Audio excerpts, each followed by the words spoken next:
It's just me and you, Joe.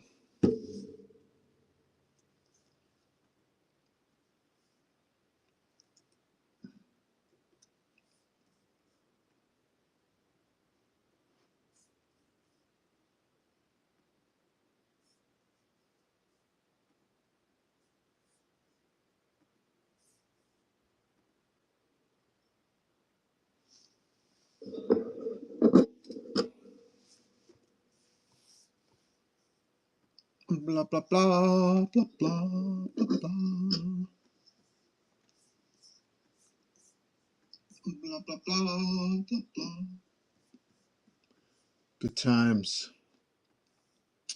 Good times. Live drawing with Marvel Comics artist me. Oh, that's the name of the episode. Okay, that's good to know. I have a feeling that I forgot to put items in the store. That's very possible. It's not only possible, it is the truth. So let's load up. Let's load up the stove. Past 227.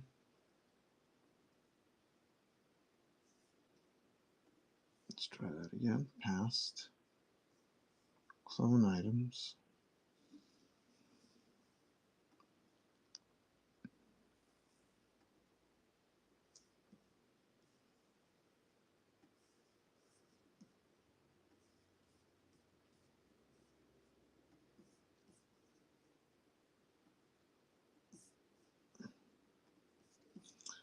You know, there's people here on the whatnot that have like thousands of items in their store. How do they clone them?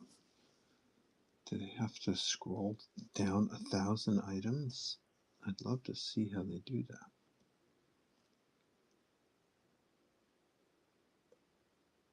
There we go. Looks good. Loading up. Slow but sure. Slow but sure.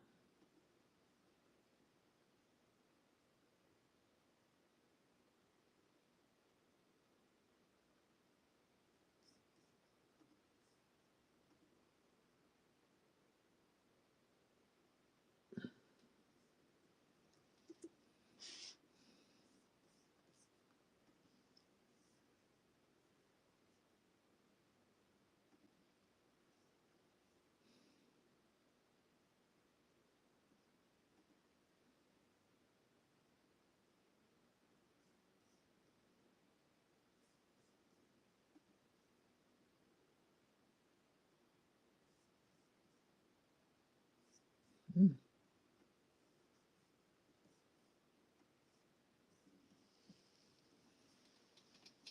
All right. So I think we're going to try something a little different. I used to, back in the day, not so long ago, I used to start every Thursday with a remark on a print. And I haven't done that in a while, so I thought I'd try it today. I don't know why, but I'm feeling like I have 50 of these printed on this special kind of matte paper so that I can use markers on it. And I'm thinking of doing like a scarlet spider drawing here. Let's see how it goes. And then when it's done, I'll auction it off.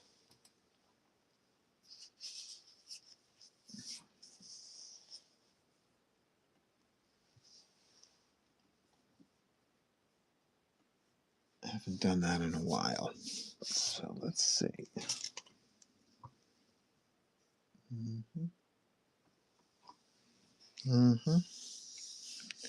Like,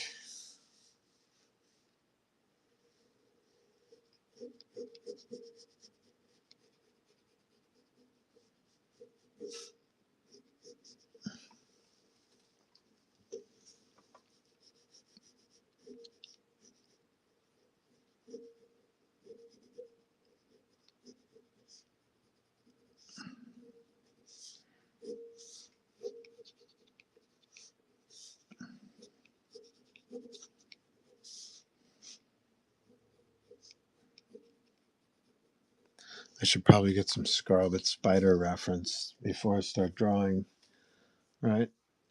In case I put the spider on the wrong side, I know it's off.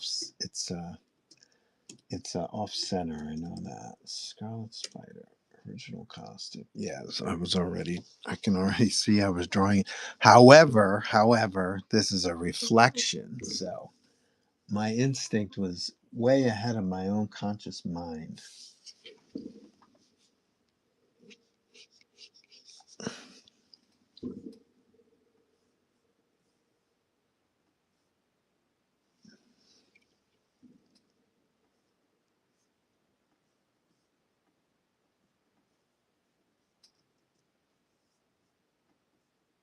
Why do I have two of these windows open? A lot of confusing things happening on my laptop right now. Pardon me. Checking on my eBay. I see we're live on eBay. There's quite a delay.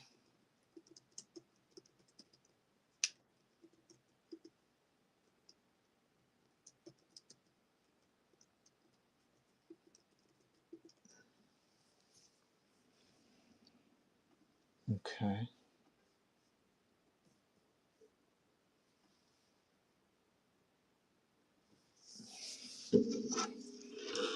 Looking for my Scarlet Spider reference. There it is.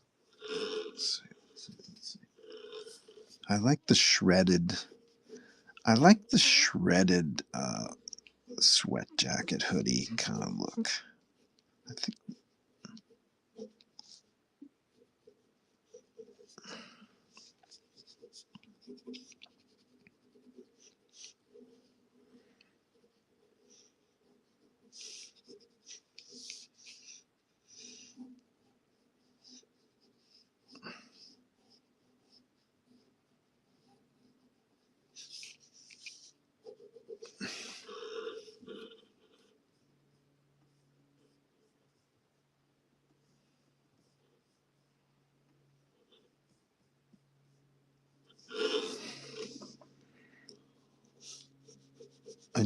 I know there are Scarlet Spider fans out there. I just don't know they're here on my stream. I see them once in a while at shows. It's kind of fun. Um, I'm personally not the biggest Scarlet Spider fan. I'm not a Clone Saga fan, but I did come on to Marvel at the peak when I first started working for Marvel. It was definitely the peak of the Scarlet Spider era. A lot of fans of Scarlet Spider.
Remember when Scarlet Spider he first came out? He had these little pouches on his ankles, and I always wondered what he kept in his ankle pouches. I think he keeps. He's got to reach down to his ankles to grab something out of that pouch. I'm dying to know what it was. You know, I know Stephen Butler fairly well. I should ask him. I'm going to ask him. I think he designed the costume. I know he drew the first issue with Scarlet Spider, but I'm not sure if he did the official costume design. I would say he did, but I'll, I'll have to ask him because you know, what if he ran out? What if he keeps his web cartridges in his ankle? And what if he's falling? It'd be harder to reach for your ankle. He just spun his last web. He's in between skyscrapers, and he's now falling. He's got to replace his web cartridges. It would be easier to reach to your waist, but much harder to reach to your ankles. I'm pretty sure he's got a belt with web cartridges.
I think this is probably a habit. When I work on these remarks lately, I've been doing the color first, and then I ink over the color.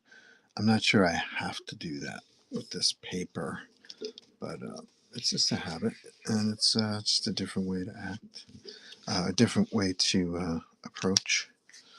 Either way is good. I can ink the whole thing first, and then color it, or just lay the colors in, and then ink over the colors. I'm not sure. Ooh, what's this? I'm looking at DA Comics. Hmm.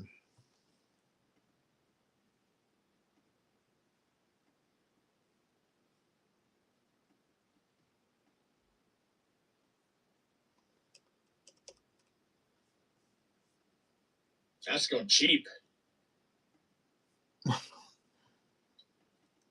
Some real good reading right here, especially this one.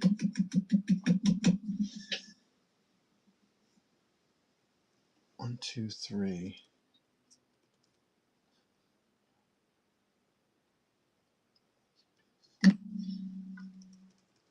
Sorry, I'm on DA Comics. He has some good stuff he's selling. I should stop buying comics. I'm gonna probably stop buying comics for a while. Maybe I'll wait until I sell something today, and then I'll spend money. Whatever I make today, I'll spend on comics. How's that? And you can watch me on the live stream buying comics from DA. Mm. I have a fondness for, I guess, I have a fondness for when they relaunched or reprinted the 1960s comics, and they had, a current artists redoing the covers and stuff like that, like Sal Buscema and Jim Starlin. I think those are fun to watch, fun to look at, fun covers. Oh, he just mentioned that too. Good afternoon, Joe. How are you? How was your Thanksgiving? It was very good, thank you. We made a turkey breast, and we made some stuffing and some potatoes, and that's about it.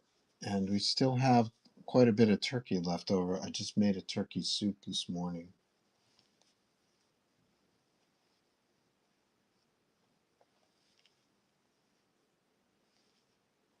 I just made a turkey soup this morning with the remaining, what would you call it, leftovers. And it was good. How was yours, Ange? Did you have a big family thing?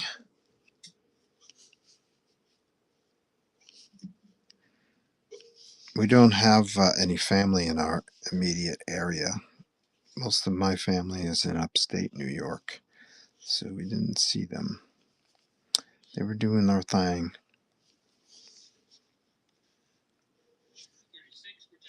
And I had a convention this weekend, Northeast Comic Con.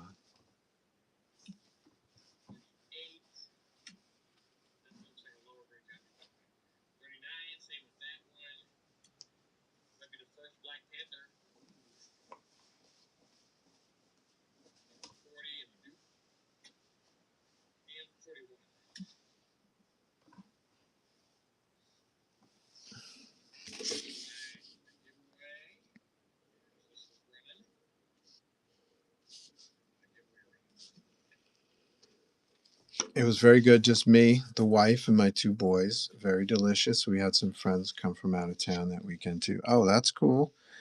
Yeah, Thanksgiving is always fun to have a bunch of people around. I prefer Thanksgiving for big get-togethers than Christmas. I like.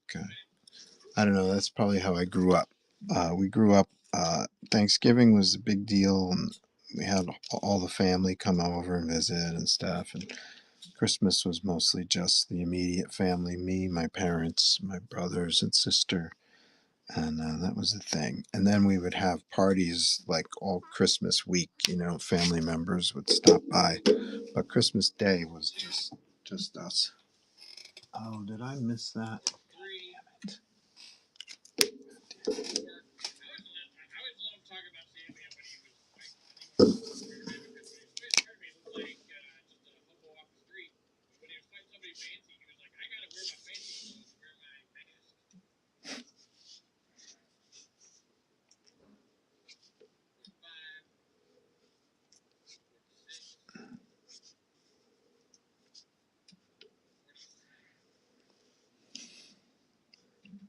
Now we're in an area of greatest comics that I own.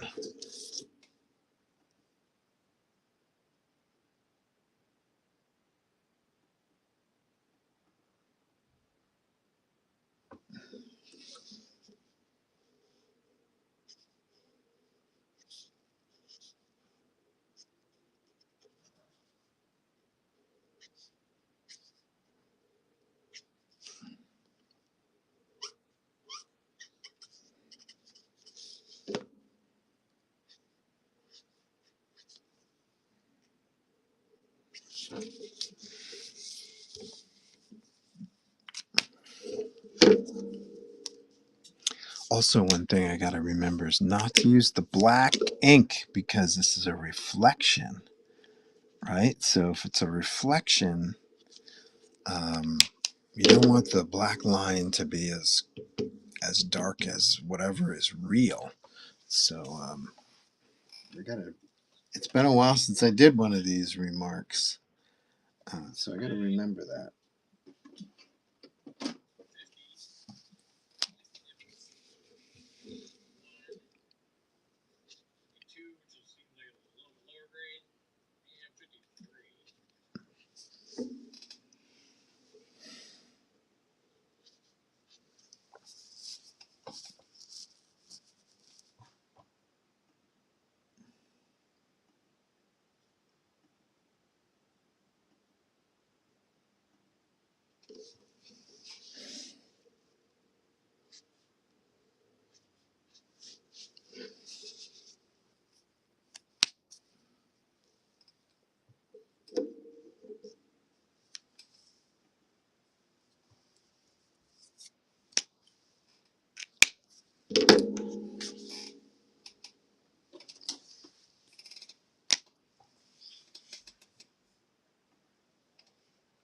I overheard you were doing the Scarlet Spider on this, and what is the whole storyline behind the Scarlet Spider?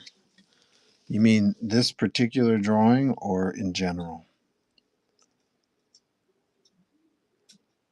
I would have guessed that you know the history of the Scarlet Spider, but I'm not sure if you do or not. In general, yeah, he's the clone. Apparently, he's the clone of Peter Parker. The original Clone Saga took place around Amazing Spider-Man 144 to 150.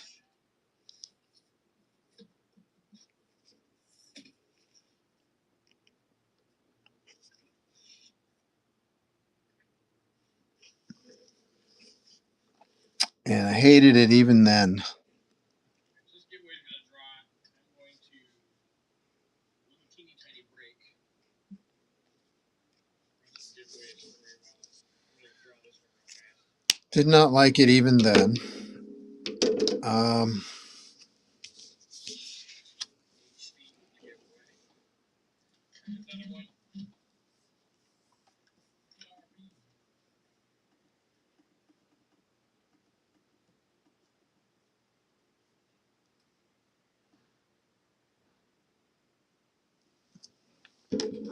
Did not like it. Did not like the Gwen clone, Gwen Stacy clone.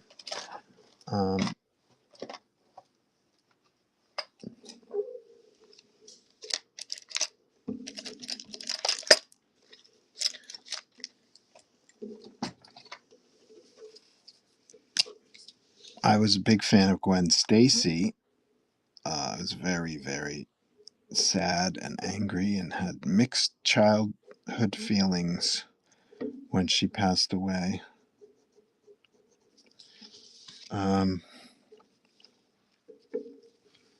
Oops, I forgot disarm, didn't I? See, 1 second. It's hard to talk and think at the same time.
Keep in mind that this is a reflection, so when it's a reflection, the spider is going to appear on the wrong side.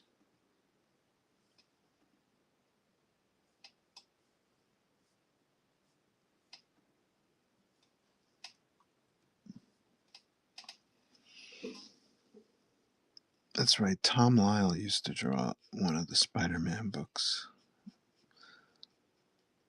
during the Clone Saga. He was good. So I'm looking at a Tom Lyle drawing. It's very clear to me that this is Tom.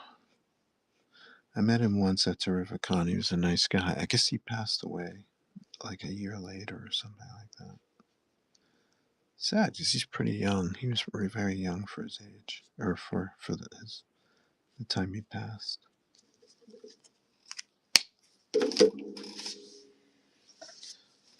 So, what is the story of the Scarlet Spider? Well, he first appeared in the clone first appeared in the original Clone Saga, which was Spidey 144 to 150.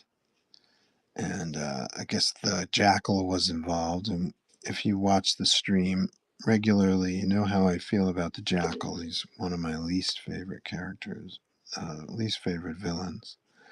For Spidey, that's just the visual design is weak. And once again, his the whole thing that he was Spider-Man's professor kind of pushes the the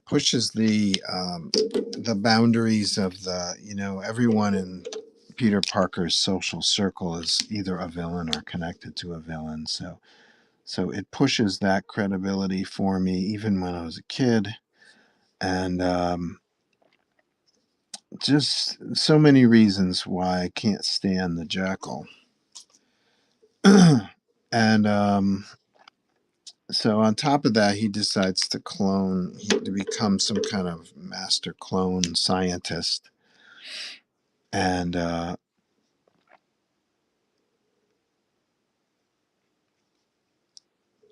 was that what he was teaching at ESU, where Peter went to college? Was he teaching cloning and shit? That'd be wild if he was. I mean, nothing. Not. I'm not saying that's right or wrong. I'm just saying that would be cool if that were previously established. I've read a lot of Spider-Man comics, and I don't recall that being the situation. He was Peter's college professor, and that's all I remember. Um, Certainly possible he was teaching or could have taught cloning in school. I'm not sure. Anyway, so he decides he's in love with Gwen Stacy, and he decides to clone her, which is also kind of pervy, right? Why did he clone Peter Parker? Well, it's been 50 years since I read the original Clone Saga, so I have no idea why he would clone Peter Parker if he had a thing for Gwen. But he did.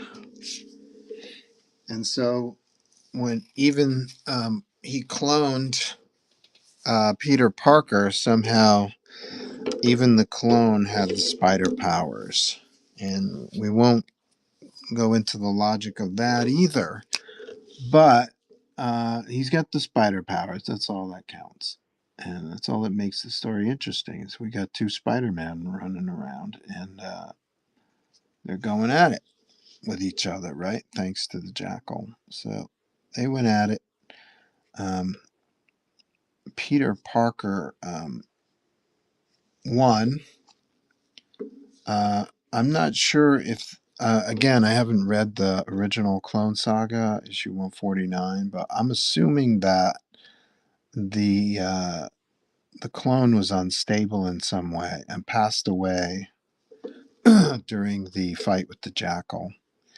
I'm also assuming that,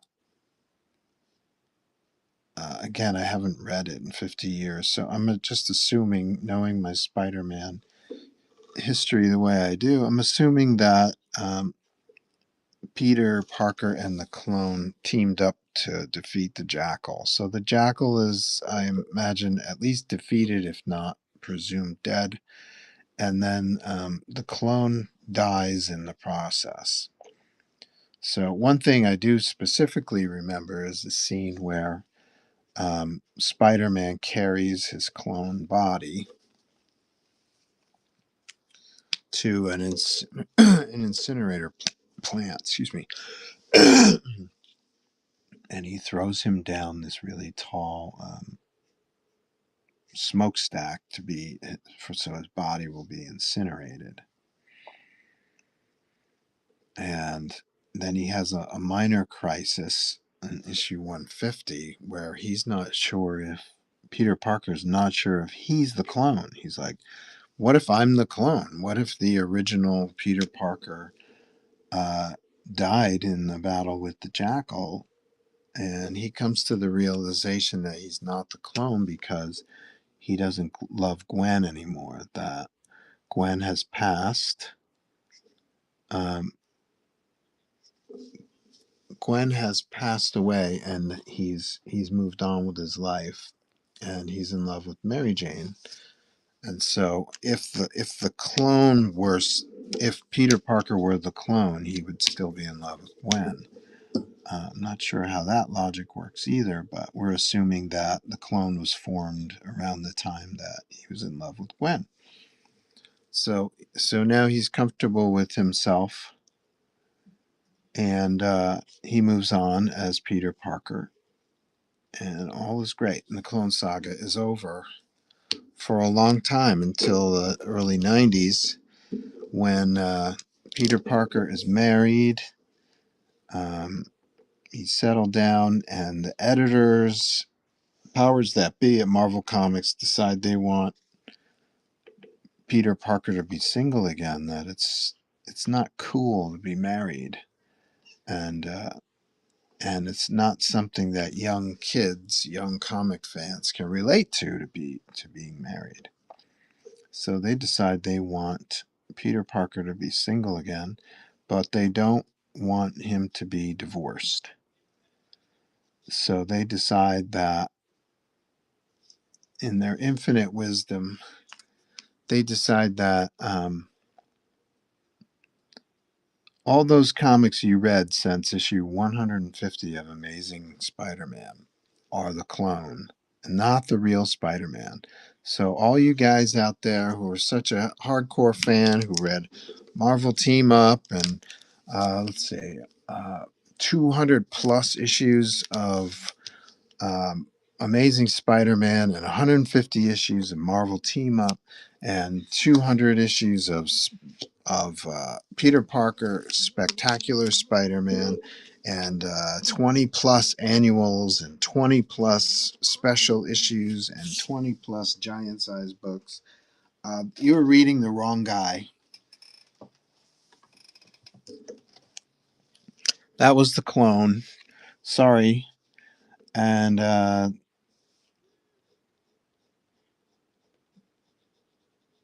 real Peter Parker is coming back, and he's single, and we're going to retire the clone who married Mary Jane Watson, and they're going to run off and be married together and have adult married life, while this new, fresh, preserved Peter Parker is around to be single and young and beautiful and just what the kids can relate to. Well, that caused a nasty, nasty uproar with the fan base. I can understand why. It's an insult, isn't it? I don't know. I should do a poll about that. It's kind of an insult to all the it's an insult to the older fans who grew up with Peter Parker's Spider-Man, and then it's kind of a slap in the face by editorial saying, "Hey, that guy wasn't real. Ha ha. Too bad you spent all your money on a fake Spider-Man." It doesn't make any logical sense at all. I can't think of anything more everyday, more every man nowadays than to have a character get divorced. And Peter Parker is the everyman. And so once he gets divorced from MJ, isn't he single again? He can be single, he can date people. There was a character named Sissy Ironwood who I think about a lot. And she was kind of like an almost love interest, but every time he would make a date with her, something would come up. He'd have to become Spider-Man, and he would miss the date with Sissy.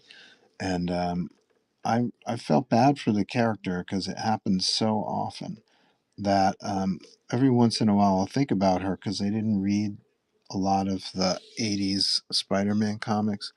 I wonder what happened to her, if she died or if she just decided Peter Parker's an asshole. He stiffs me on every date and go screw him.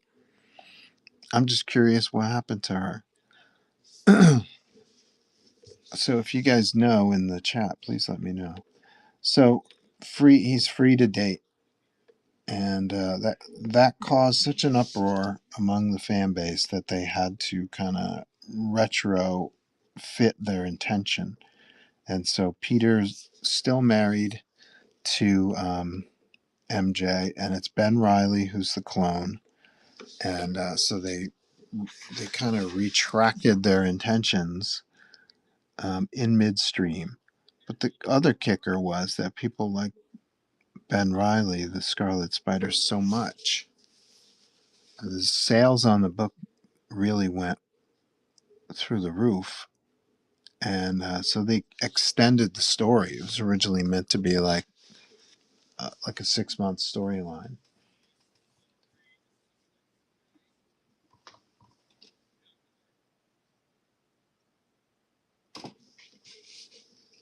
So they just kept extending it and extending the storyline and adding more comics and more specials and more one shots and more annuals and more stories with the Scarlet Spider just to milk that sucker right into the ground. And that's where I come in. I'm ready to leave Valiant Comics. It's been a goal of mine to draw Amazing Spider-Man, Peter Parker, Amazing Spider-Man, since I was at least 10. I have the rejection letter to prove it. So I do 6 issues of Spidey 2099, and then I show my work over at the main Spider-Man office, and they're like, "Yeah, sure, we'll give you some stuff." So I think the first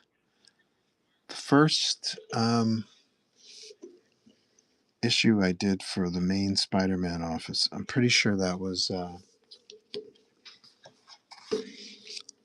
the annual. There's a Spider-Man super special Planet of the Symbiotes storyline. I'm pretty sure that was my first Peter Parker Spider-Man story. And it had this guy in there, Scarlet Spider. So he was fun. He's fun to draw.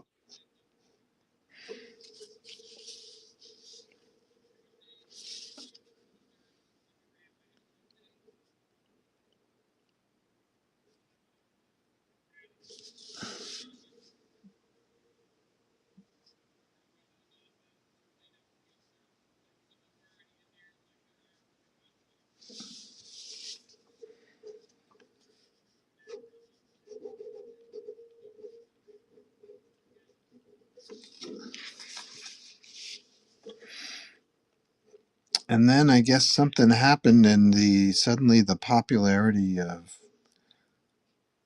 Ben Riley took a turn, and people stopped liking the Clone Saga. I don't know what happened there. I don't know how you explain that. Something that would sell literally millions of copies a month, storyline with a character, and they decided to, I guess, to abandon Ben Riley. He runs off on his own. He disappears from the Spider-Man storylines, and then I think they relaunched Amazing Spider-Man shortly after that. Like, in other words, the Ben Riley storyline ended the regular ongoing 1960s comic book Amazing Spider-Man. So that's kind of interesting. So when they're revamping the series, then there goes Ben, and then somehow they brought Norman Osborn back to life. There's a head scratcher right there. Again, I didn't read any of these books, but they made a series of story blunders, in my opinion, just to get certain characters back.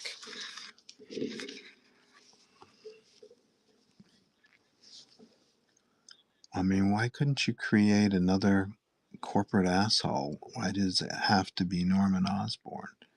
Why can't it be a different corporate a-hole, you know what I mean? Who comes in and tries to screw with Spider-Man's life.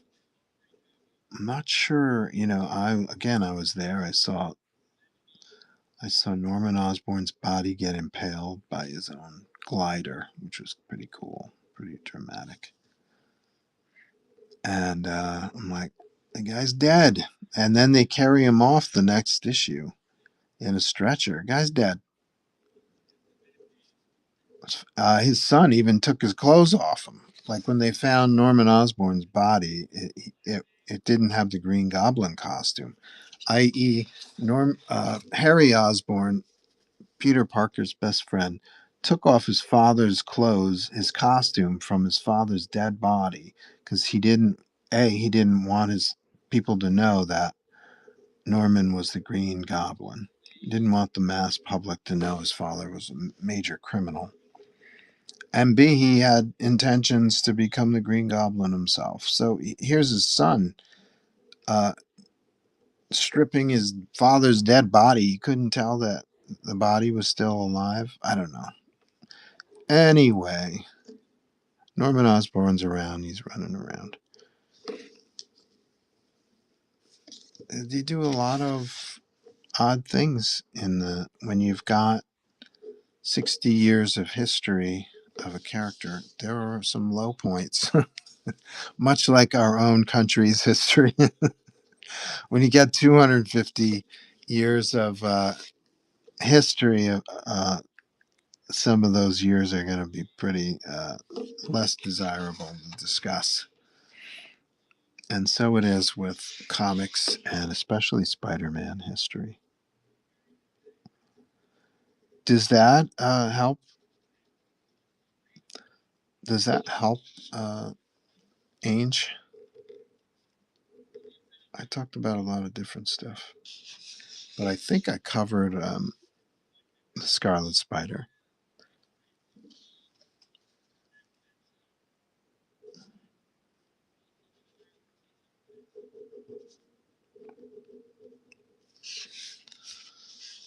Okay, so here we go.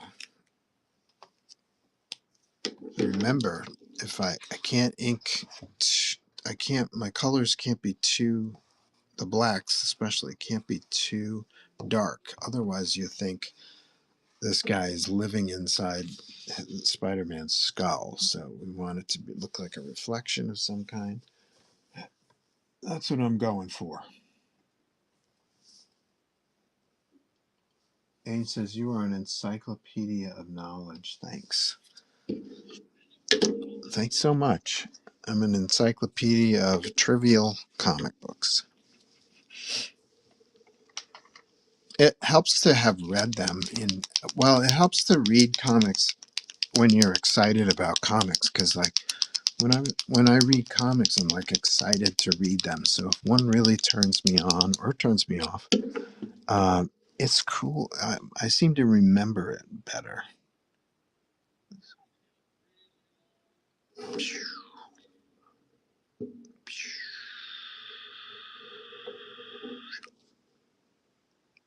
Also, I was there for a lot of the Spider stuff. I remember a lunch with a few of the writers and editors of Spidey at the time, and they were trying to solve. They were trying to solve that. How do we keep Peter Parker single problem? And I probably said, I can't think of anything more everyman, like I just said here. I can't think of anything more everyman than, they can't make a relationship work because the guy's fucking Spider-Man. You know, he's got responsibilities that he can't seem to let go of.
Angel, you watching DA Comics today? I got some good stuff on there today.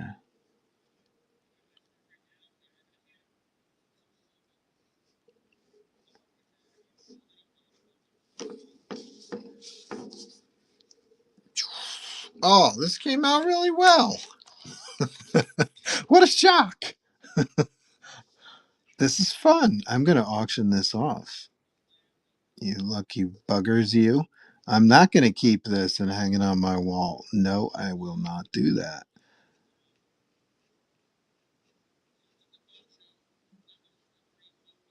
I'm going to auction this off. This is number 9 of 50. I had 50 of these printed on like a matte finish paper with the eyeballs blank. The original has a drawing of Venom in the reflection. So I also did an alternative proof or an alternative print, which has just the eyeballs blank. And that's on 100% or 100-pound glossy paper. You can find both of those, the version with Venom in the eyes and the blank eyes. Both of those are in the bin. 11 by 17, 100-pound glossy cardstock paper. Very nice. But these are on like a matte finish. So they take ink much better than the glossy paper. So I had 50 of these printed with the eyeballs blank. And I'm putting reflections in the eyes other than Venom. Maybe I'll do another Venom. I don't know, but um, here's a Scarlet Spider. So I'm going to create an auction. 1 second.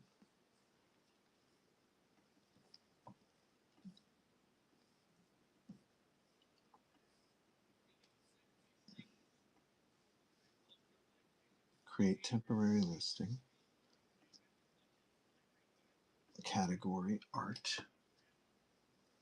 Am I getting rated? Thank you so much, Jesse. Jesse, I didn't know you did all shows on in the early morning and afternoon. I thought you were an evening guy, so it's nice to see you. I'm currently adding this to the auctions. This is a remarked Spider-Man print with the Scarlet Spider is remarked. So I'm adding this right now. Let's see.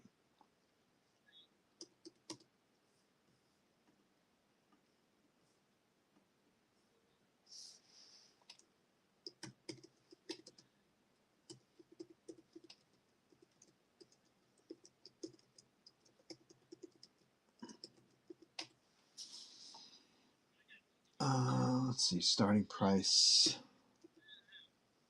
60.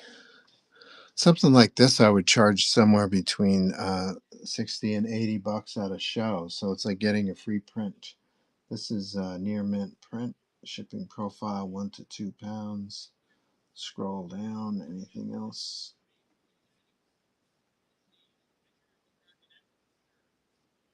Confirm. Bling. Okay, so we're gonna run this.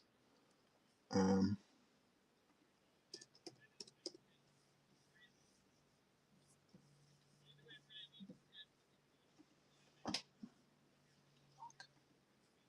Scarlet Spider. Here we go. We're gonna run this. Start auction. 30 seconds.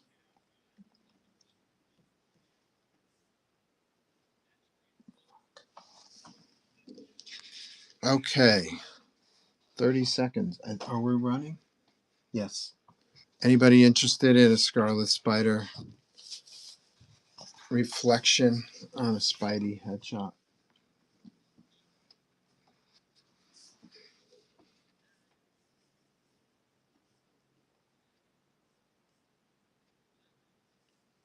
No bites, eh? Okay, let's do another one.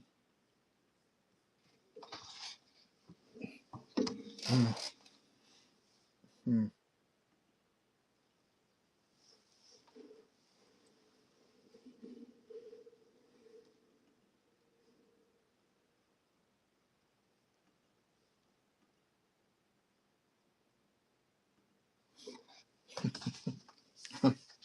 I'm outbidding myself. What a moron.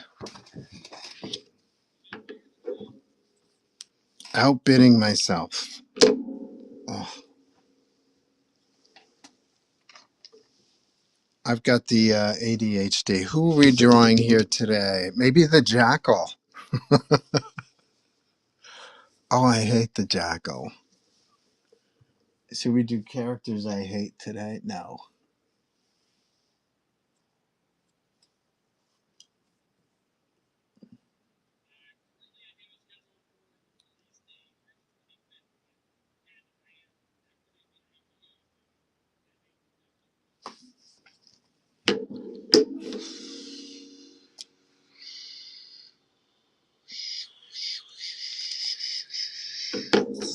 Should I do Captain America?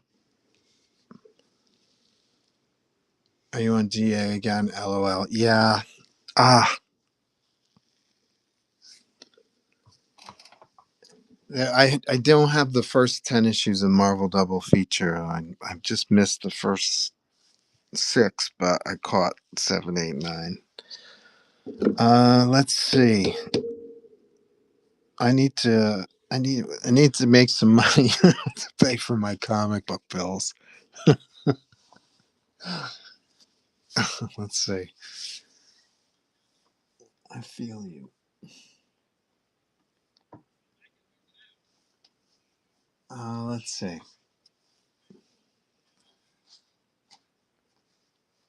You know, I actually saw this Moon Knight on my auction section, and I sold that this past weekend. So give me 1 second. I gotta eliminate that. Yeah, I don't want people to ask about this. Delete item. I sold Moon Knight this weekend. And I think I sold something else, which is in the bin. I think I got that though. All right, let's do another one. Spidey villains.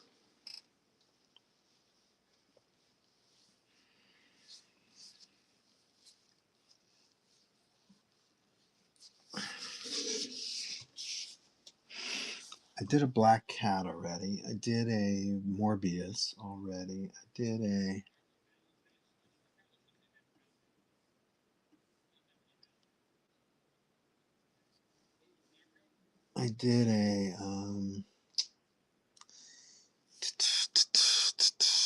Doctor Octopus, which hasn't sold yet. I think I did a Green Goblin. I did a Human Torch. Another Goblin. I did a Carnage. Give me some ideas. Black Panther. That might be fun.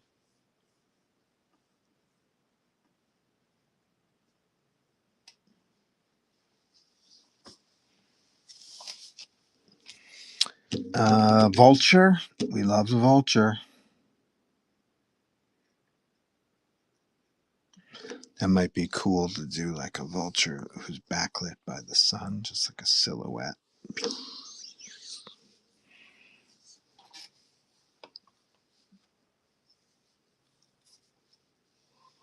The lizard. We love the lizard. Love him. Let's see if I can find some lizard reference.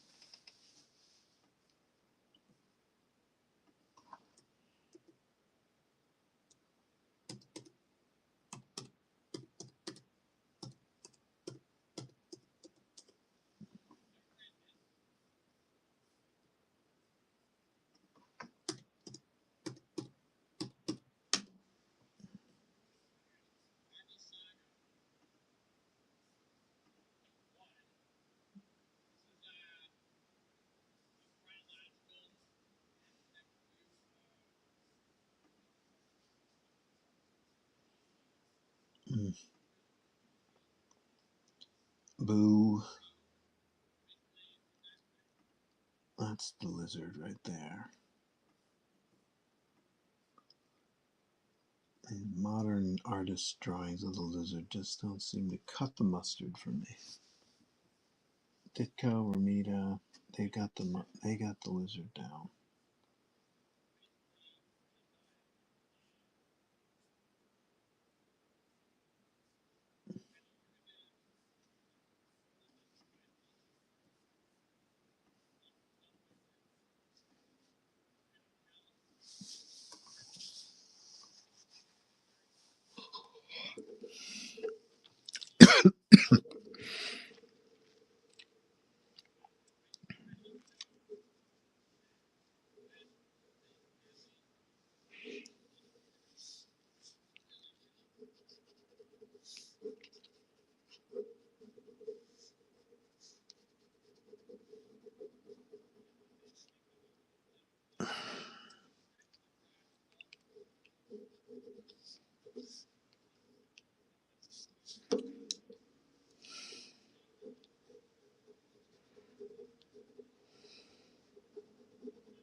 It gets real quiet when I'm focusing on drawing, so bear with me. We gotta design this thing.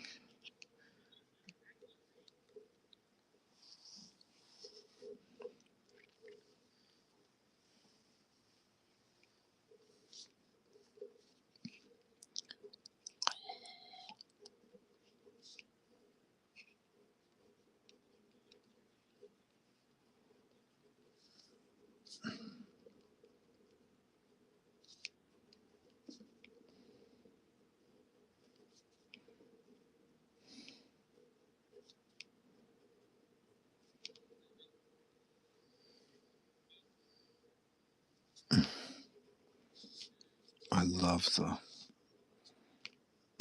the lab coat. The scientist who looks like a lizard man. It's just the best. I love it. This is the ideal Spider-Man villain here, right? This quirky, mad scientist kind of character. The ideal Spidey villain.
haven't done. I used to start the shows with remarks, remember, on Prince, and for some reason I just kind of lost track of it. I forget. But I'm gonna do a couple today, and then we'll hit the commissions that I'm already working on. If anybody is in the room who feels like a commission, what a lovely holiday gift that would make. So feel free to chime in. Let me know you're interested in a commission. I'll happily drop this lizard remark and start on your piece if you like. No worries.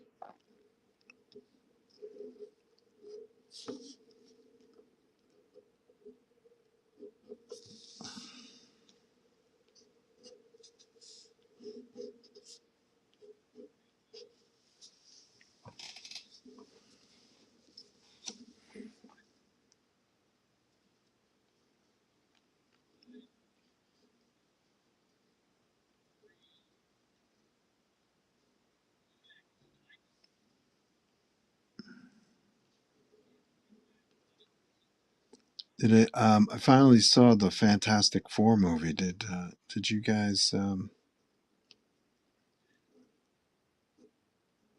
Did I talk about that already? I forgot. I thought it was fairly weak.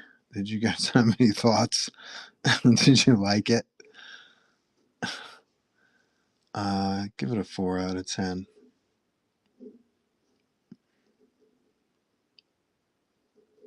I certainly didn't think it was any better or worse than the previous FF movies. And I know that I've spoken about Ian Grufford as Reed Richards in the past. I hope I'm saying his name right.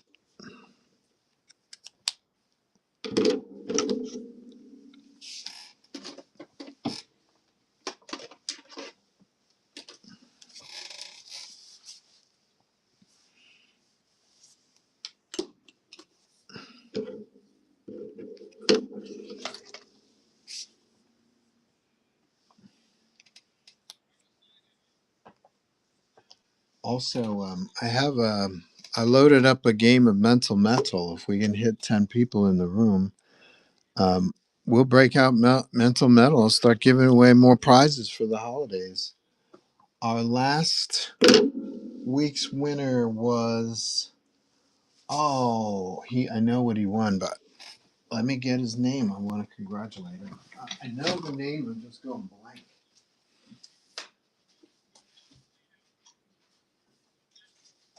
It wasn't Kyle, was it?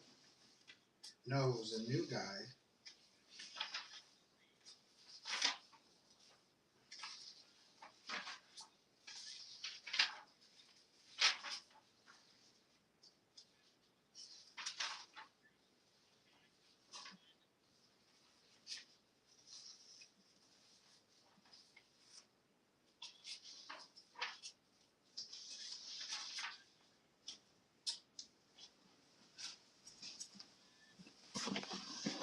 It was LB Munoz who won. He's fresh to the stream, and he won like a couple of New Zodiacs comics. I know one he won was a limited edition 250. I think it was the Aquarius character. Oh, you know what he won? He won Aquarius, the A cover, he won the B cover, and he won a Pisces. Uh, so he's got all the New Zodiacs books. I got to start doing more.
I am planning a Joe's Collection show in the near future. I think it's bookmarked, or I think it's already posted, so bookmark it if you're interested in um, buying some comics from me. Um, yeah, I bought a lot of comics recently on Whatnot. A lot of those bulk boxes with like 50 or 60 comics, and so I recently scored a box of 1970s Legion of Superheroes comics, and I'm not selling any of those because it was like the whole box was Legion of Superheroes. There were like 50 issues, and I always wanted to read those. Never read them as a kid, so I'm into it. But I do have some boxes that I bought where um, I'm looking at 10 or 20 of that I'm interested in, and then the rest of the box I'm not so interested in. They're not bad comics. I'm just not interested in reading them. So I'll be selling some of those, and hopefully getting you guys really good deals. I know I've got Alex Ross comics, the Marvels and stuff like that. And it's like I've already got Marvels, so I don't need any more Marvels. So I'll sell those. There's a lot of good stuff coming up. And then if those continue to do well, I'll start getting deeper into my collection because I do have to whittle down my personal collection for sure. And so I've got a lot of good stuff that I've collected over 50 plus years of reading comics. And if the comic selling streams start to become successful, or you guys are interested in seeing more, I'll be glad to do more of those. I do want to make sure that you guys remember why I'm here, though, which is to sell my personal creator-owned comic books. Two in particular: New Zodiacs Aquarius, New Zodiacs Pisces, available right now in the bin. I'm planning a special offer. I know we already have a special offer for all 6 covers of the New Zodiacs Aquarius book, but I'm working on a deal where you can buy all 6 covers of New Zodiacs Aquarius and all 3 covers of New Zodiacs Pisces. I think that might be fun. I got to come up with a number that I'm interested in and a number that you guys might be interested in.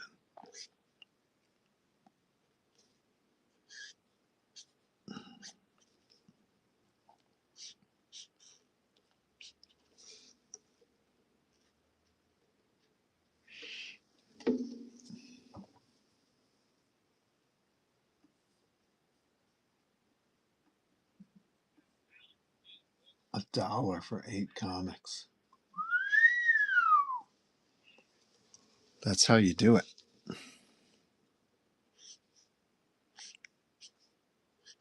That's a good deal.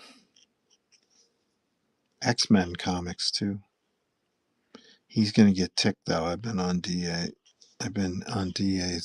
site enough that when X-Men comics start selling for like 15 cents a piece, he's gonna pull a plug.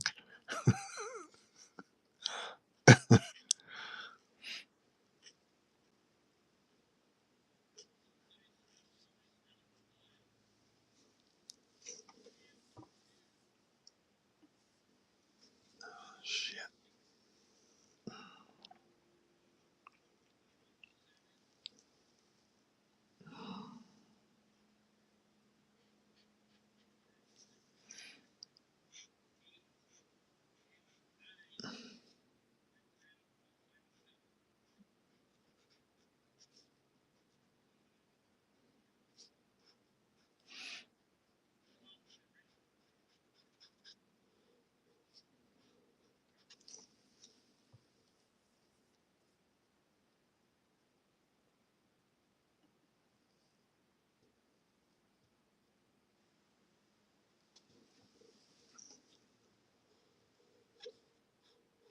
Did you guys have any interesting Thanksgivings? Let's hear what your Thanksgivings were like. Mine was very quiet, just me and Sonia.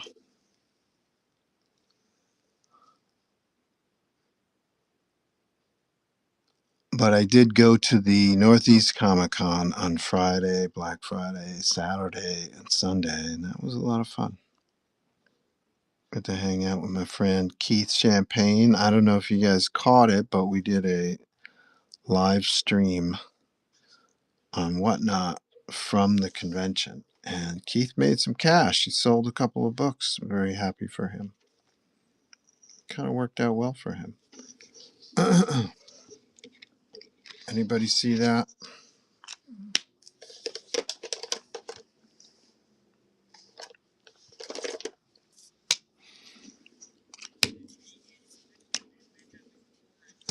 Oof. Excuse me.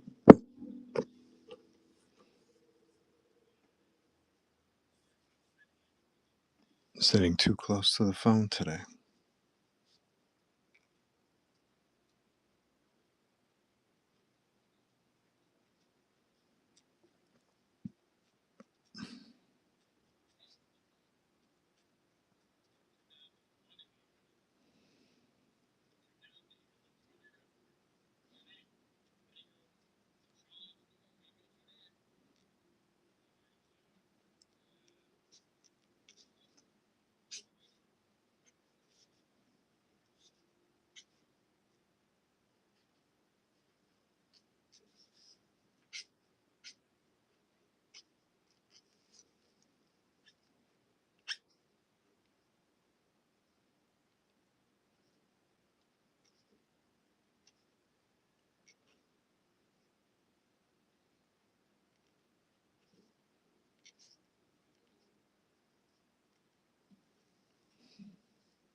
The lizard. What color are the lizard's eyes? They're white.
Anybody interested in a lizard remarked print?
starting to come together.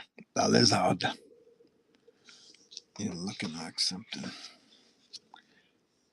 You're looking mean today, Mr. Lizard. You're a mean one, Mr. Lizard.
Stay tuned. I'll be auctioning this off very soon.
I can't think of a nicer gift than to give your loved one a lizard remark drawing. Nothing better. Not jewelry, not appliances, not luxury vehicles. Only a lizard drawing will satisfy for the holidays. So keep that in mind.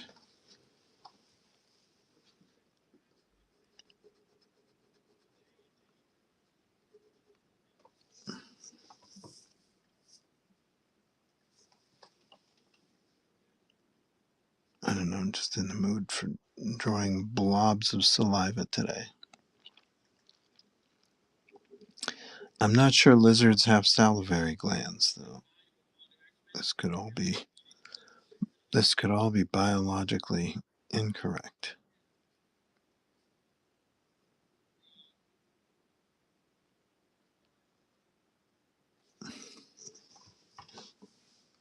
Now I gotta sign it. Where should I sign it?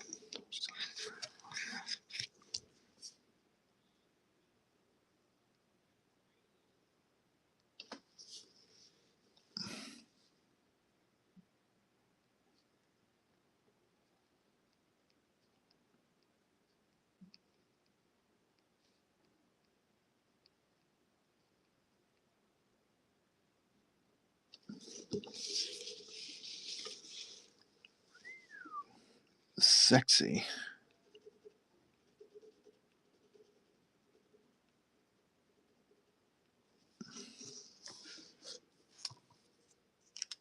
Oh, that looks badass.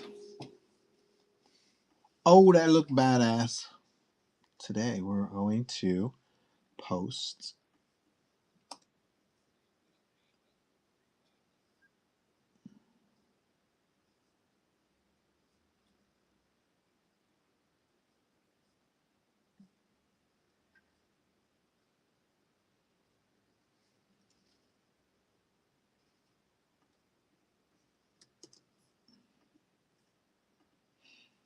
create temporary listing, comic art.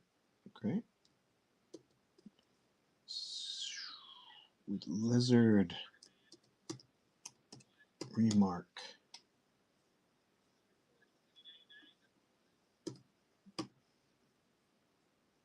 Condition near mint. 1 to 2 pounds because I pack very well. Postal proof. Confirm.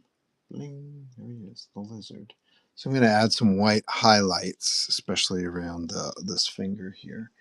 But while I'm doing that, we'll run the auction. Start auction, 30 seconds. Opening bid is $60.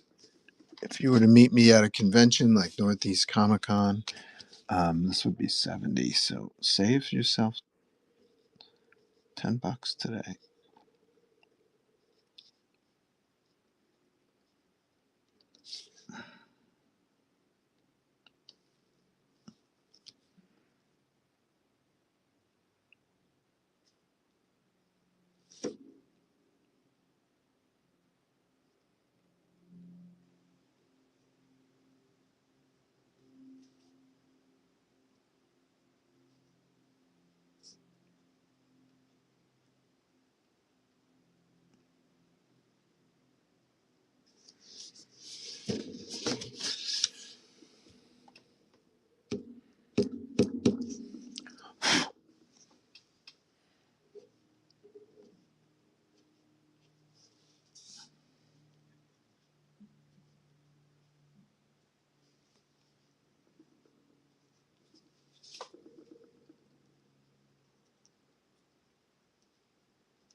The lizard. Cool stuff. Love the lizard. That's awesome, says Spider Venom. Thank you, man. Appreciate it. I broke out one more. What should I do? One more. Maybe a Gwen. I had an idea to do like a Gwen, like peeking up over the top. This. Like, hello. Like, hi.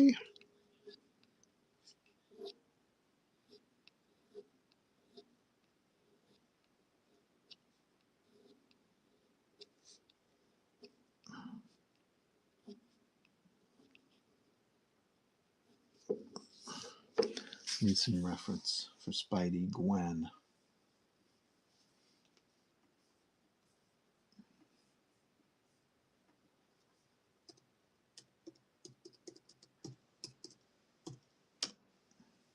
There she is.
Oh, that's okay.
Oh, 1 second. I gotta plug in my phone. I grabbed that cord. Let's see.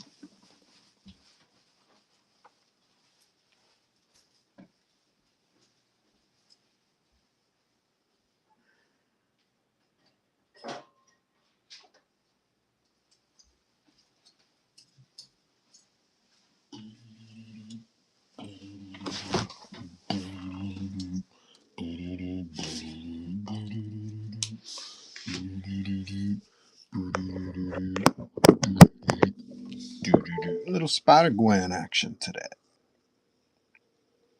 I'm drawing remarks. I had 50 pieces printed with this image with the eyeballs blank. If you go into the bin, you'll find the original print has a reflection of venom in it, and we also have a variant without venom in it. So those are on 100-pound glossy paper.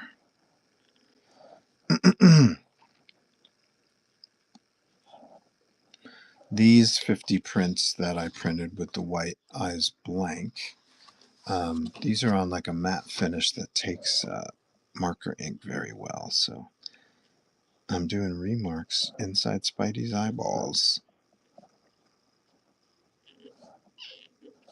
What a cool idea, right?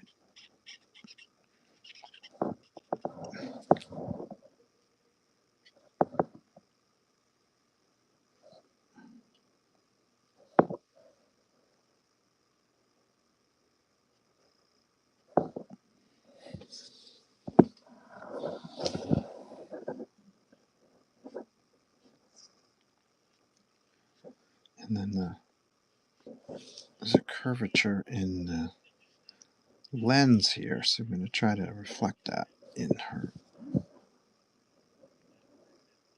hand.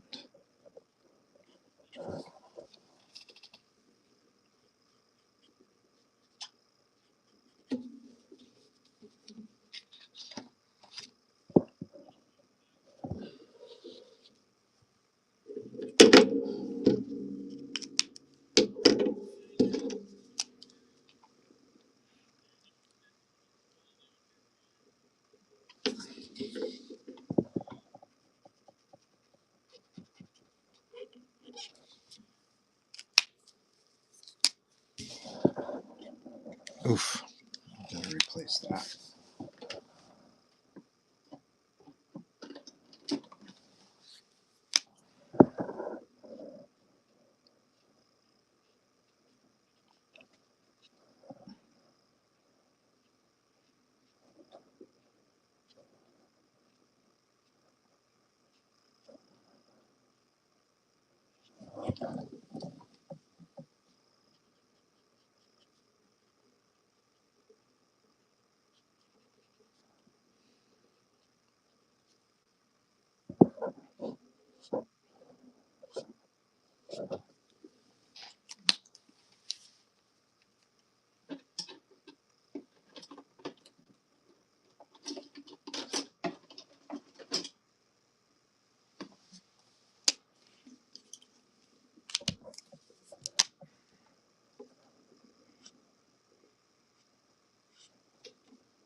Nice. All right, we're going to put this one up for auction. This is number 11 of 50, Spider-Gwen. I kind of like it as is. Like if I were to add line work, I don't think it would work as well. This is a nice little drawing. So I'm going to sign it very lightly.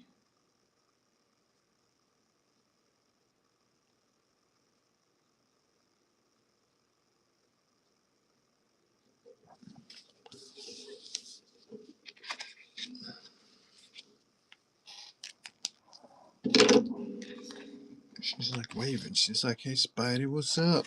What's up with you? What's going on?"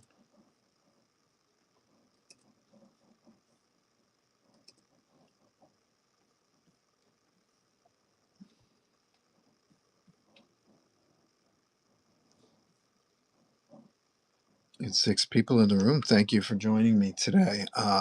She's Ghost Spider, so it looks very wispy. I like it. If we can get 10 people in the room, I'll start giving some prizes away. We'll play Mental Metal, which is a memory game, match prizes, revealing a character underneath from the comics world. If you can identify the character, you win those prizes you've matched. But I won't do that until we get 10 people in the room. So right now I'm going to launch this particular piece right here. Okay, here we go. Create temporary listing. Bling with Spider-Gwen remark.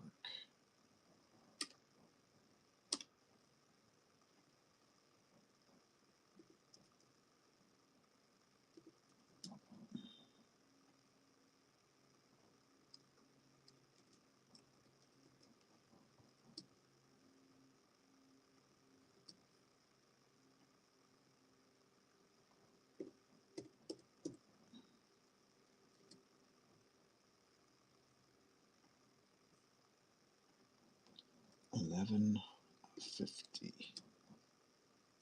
Bling. There we go. 6. Okay, starting price is $60. That's like getting the print for free. I usually charge somewhere between 60 and 80 for a color remark. That shows. Let's see. Okay, confirm.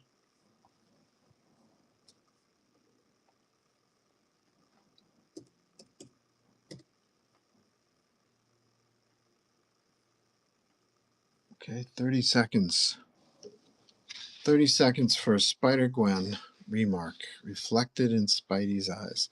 You could also frame it this way. It kind of works with the spider character. She could be upside down.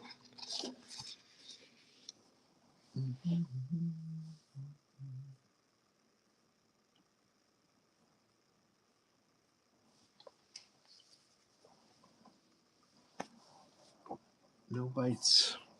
Let's just for practice. Let's do a scarlet spider.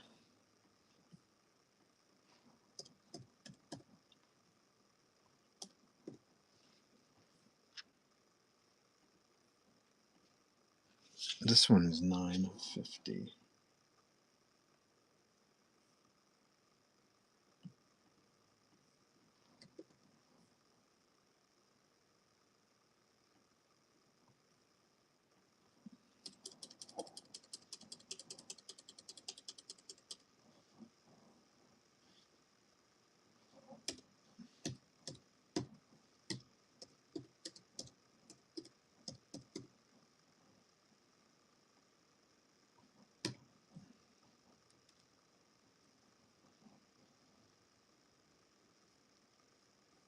Okay, confirm. Looking good. Product actions. Start auction. So here's a scarlet spider spinning his webs. He's totally countering Spidey. Spidey spinning webs. They're going at it for some reason. Who knows? One of them is hypnotized for sure. That's how it usually works, right? I forgot his little ankle thing.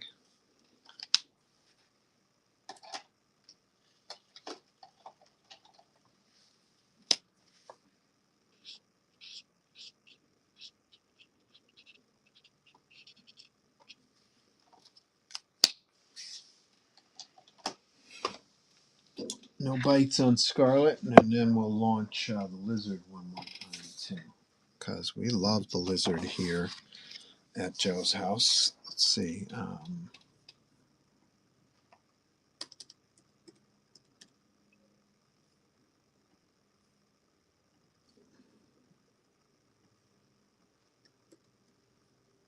This one is number 10 of 50.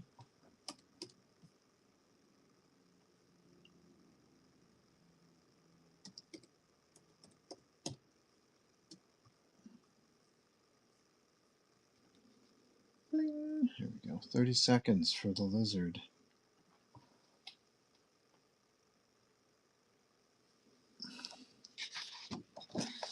Fun stuff. The challenge is going to be to bring something that brings the center to this part of the eye. Haven't figured that out yet. Usually I've been putting hands in there, which is cool, or even legs.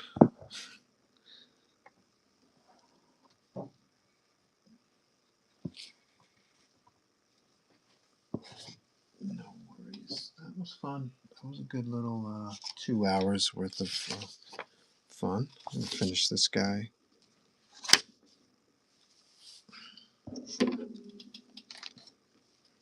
I was talking to Rodney Ramos yesterday, and we were talking about how I like to create a different pose for each sketch. I take it as a challenge every time that I draw Spidey and Venom, that I want each pose to be different or something new. And I woke up with this idea in my head. I'm messing around with it. It's definitely not a typical Spidey pose. It's certainly not a pose you see on a cover. And Rod's like, "Oh, you should do more full frontal." It's like, yeah, I do full frontal all the time. And he's telling me about there's an artist out there who just does the same pose over and over whenever people ask for commissions. And I suppose I could do that too. But I just like to create different poses. So Rodney showed me something he was working on. It was full frontal, standard full frontal classic pose. Nothing wrong with it. Just everybody does it.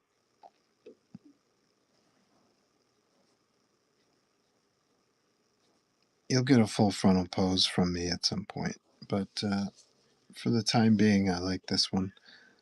I like that it's so different.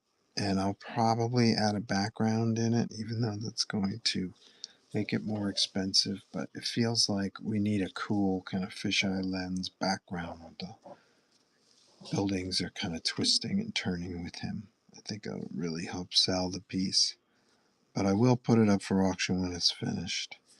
And you guys can buy it as is if you like. And if you want to add, if you want to follow my idea and add the background, we can do that too.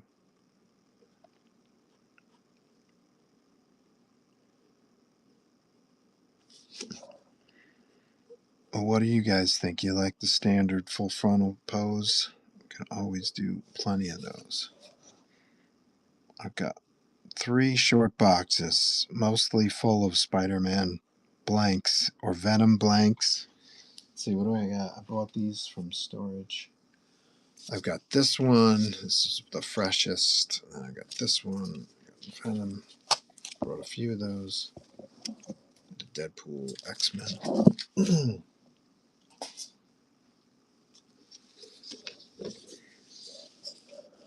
Get your commission today. What a lovely holiday gift. Which reminds me, I got to touch base with someone who emailed me a couple weeks ago about a commission, and I haven't heard back.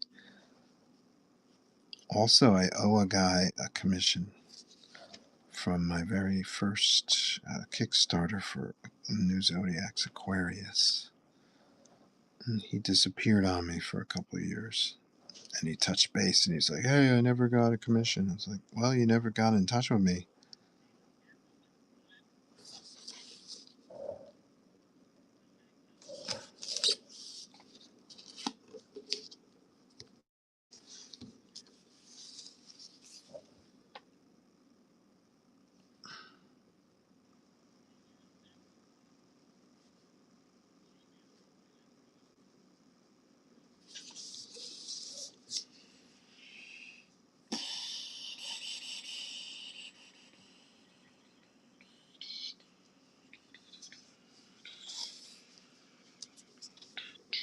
I think we're about done.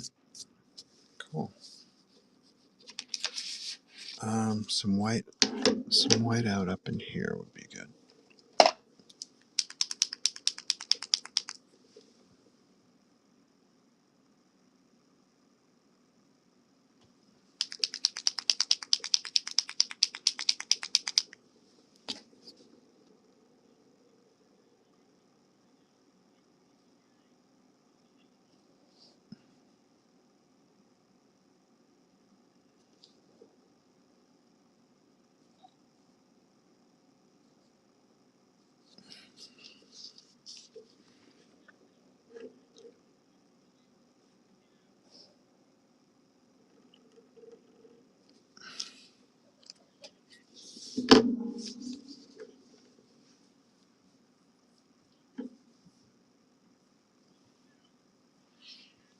Hey, Miss Mayhem.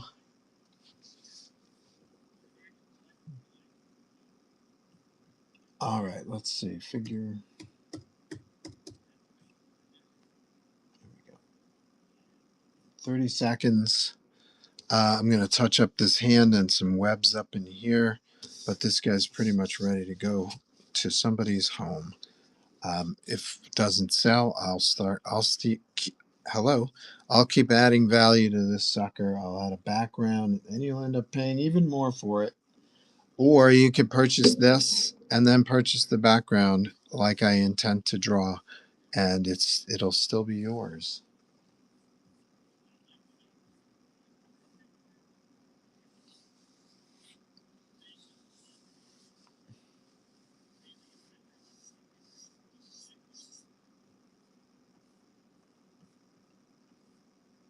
No bites, no worries.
The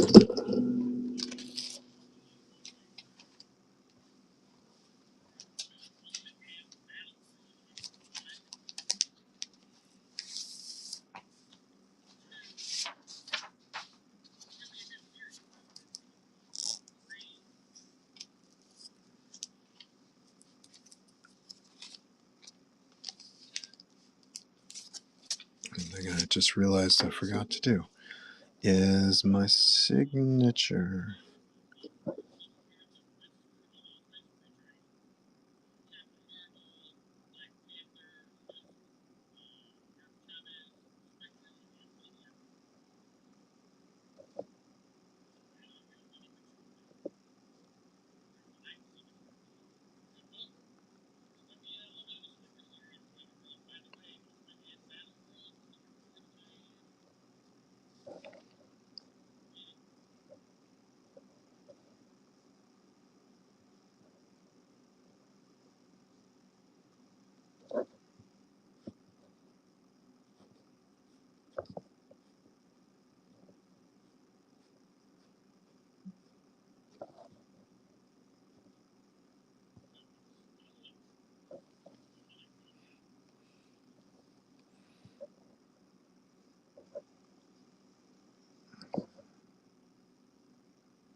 It's a Gil Kane, Frank Robbins pose if I ever saw one. Yes, I was. I woke up with this pose. I thought of Frank Robbins because he did these wonky, weird poses, which I really wanted to like, and they bordered on cubism. And I was like, can I? I went to sleep that night with like, can I do a Frank Robbins pose, which isn't wonky and weird, but so far I got my wife Sonia says it looks like he's dancing. One guy said it looks like he's getting kicked in the back, and Rodney Ramos yesterday said it's an awkward pose. And I'm like, okay, wait till you see what I have planned for it. But it may never sell, but it was something that I woke up with. It was in my head and it just had to come out. I don't like Frank Robbins' work, but I do like his thought process. Like, that kind of twisting cubism, several moments in time represented in one figure. I love that idea. And although I don't like his superhero work, I like his Johnny Hazard. I don't like the superhero work hardly at all. But this was my attempt to see if I could do a Frank Robbins type twisting pose and get away with it. You guys follow Jolt and Johnny if you're not already. On the rare occasion Armando Gil drew a comic, he did them too. I never saw an Armando. I don't recall seeing one that he penciled. I know him primarily as an inker. Uh, uh, I imagine he could pencil, sure. This totally works. If you're all joining us, I did some remarks earlier today. Blizzard, Scarlet, and Spider Gwen is peeking in. Hey, what's up? And what's next? Oh yeah, I got to do coloring on a jam piece.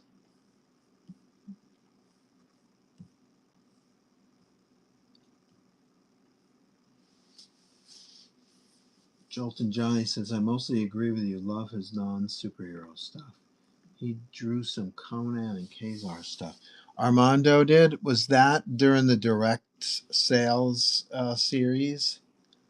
Because I know he was. I think he was inking Ron Friends for a while. I believe so. Yeah. So the direct sales Kazar stuff. I remembered him doing a lot of inking, I think, on Ron Friends. Ron Friends was doing like his best John Buscema. Um, I must have missed the issues or stopped buying the series when he came on. But yeah, I'd like to see some of that. And Gil, nobody looks like Gil Kane in the whole world. His stuff is amazing.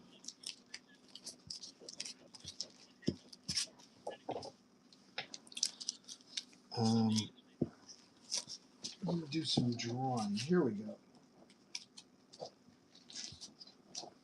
I was going to color this guy today. It's a jam piece starter upper.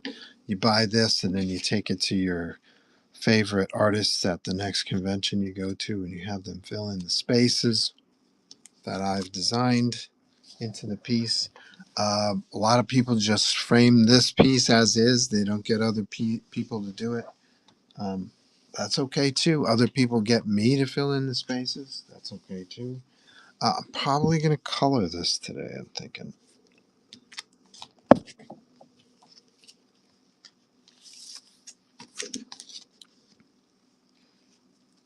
Johnny, do you have a sketchbook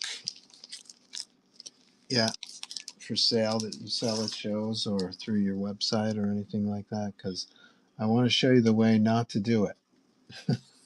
Don't do it where there's 52 pages and over 100 sketches in it. People prefer 12 pages with one image on each page with a big metal cover on it. That's what they're buying nowadays. I went above and beyond. So what format was your sketchbook when you sold out of them? Before you sold out of them, was it closer to this or closer to what it should be, which is a 12-page sketchbook with 12 images in it and a metal cover? Good to know. I've been thinking of doing an art book. Yeah, see, you're going the opposite way. You're going the high end, which I personally like, but apparently the kids at the shows, they like they like they like reduced they like reduced images with fancy covers. What's this?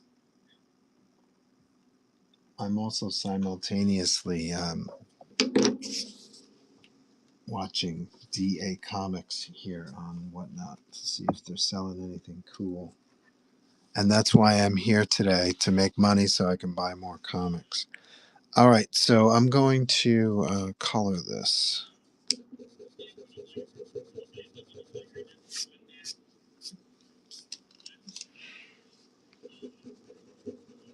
And you guys probably can't see these little specks, but right in the eye of Spidey.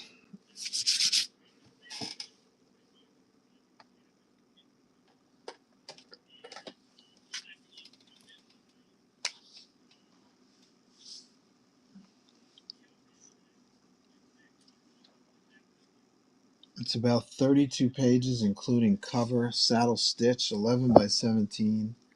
So 8.5 by 11 finished. I see what you mean. They weren't hot movers. I'm going to explore the metal covers. I'm going to do it. I feel like me as a fan, I'm like, I like this guy's art. I can't afford a commission, but for $30, I can see 100 of his drawings.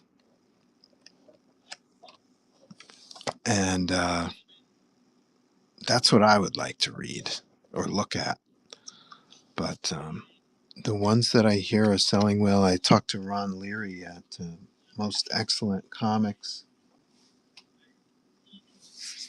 in Enfield, Connecticut, and he was like, he showed me his sketchbook. It's literally 12 pages, one image in color, though. He did have color images, one image on each page. And then he had this metallic cover, like it was like literally a sheet of metal glued to the cover of the comic.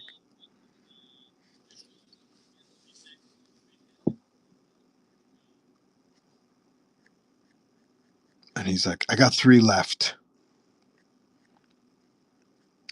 I'm assuming he had more than 3 printed. To be honest, I don't know what his print run was. That would be funny. I got 3 left. I printed 3. I should have asked how many he printed. What's wrong with me?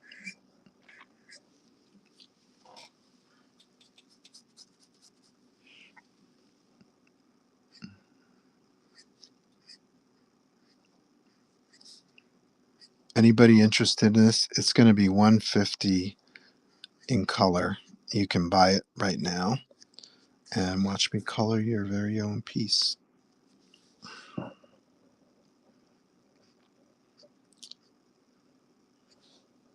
I must have been feeling my oats today because on the day I did this, because I signed my name in the webs pretty prominently right in the middle.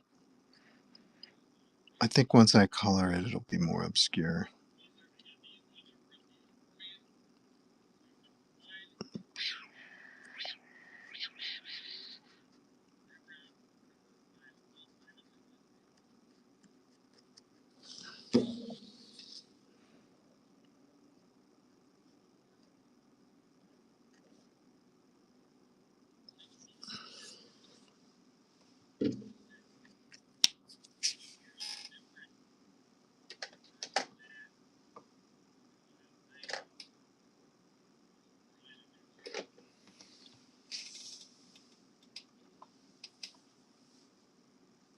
I did a metal cover, it would be the signal they were over.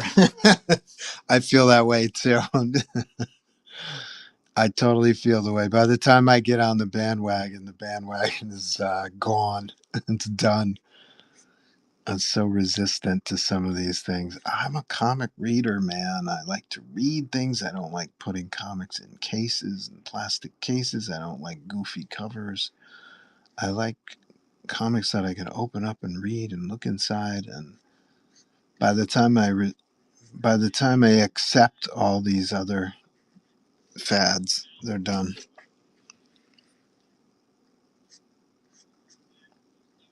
I am thinking about taking 10 of these sketchbooks that I already have and maybe having a metal cover fastened to it just to test it out. I don't know if that's something they can do. I have to look more into it. That way it's a variant of a variant.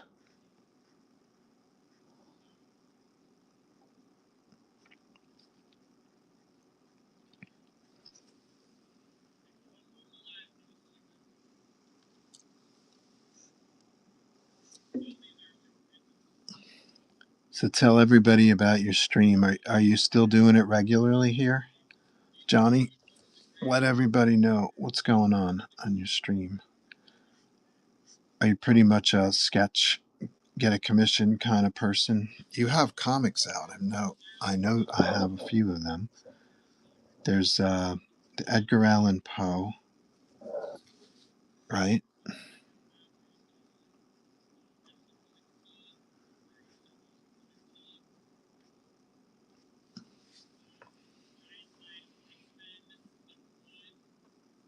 What kills me is when I have an idea and never got around to it and it becomes a thing. Then by the time it's over, I just do it. Yeah, you want to be the first. You want to be the first, the pioneer. I totally get that.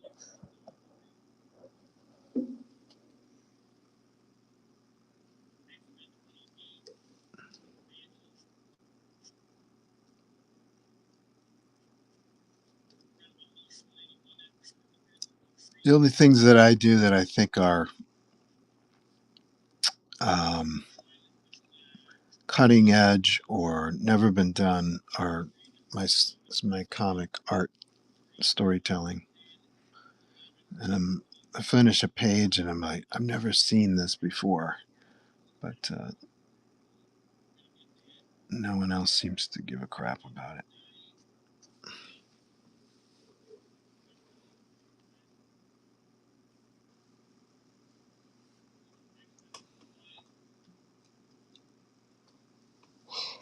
DA Comics, they have the best microphones, the best sounds. Like when he sets down a comic book, it goes this hollow metal, like it's ringing through the microphone. It sounds like whatever he put down is like pure gold. You gotta buy it. It's subliminal. It's hypnotic.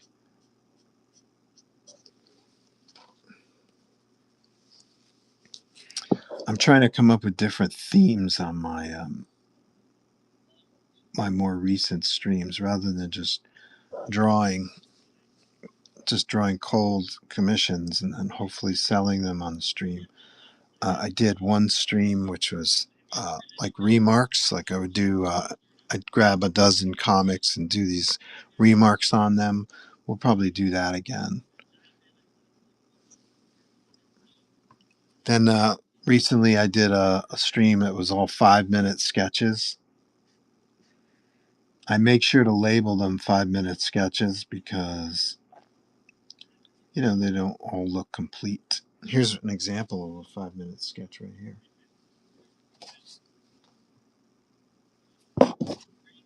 But I was trying figures out, like a 5-minute sketch of a figure and things like that. Kind of interesting.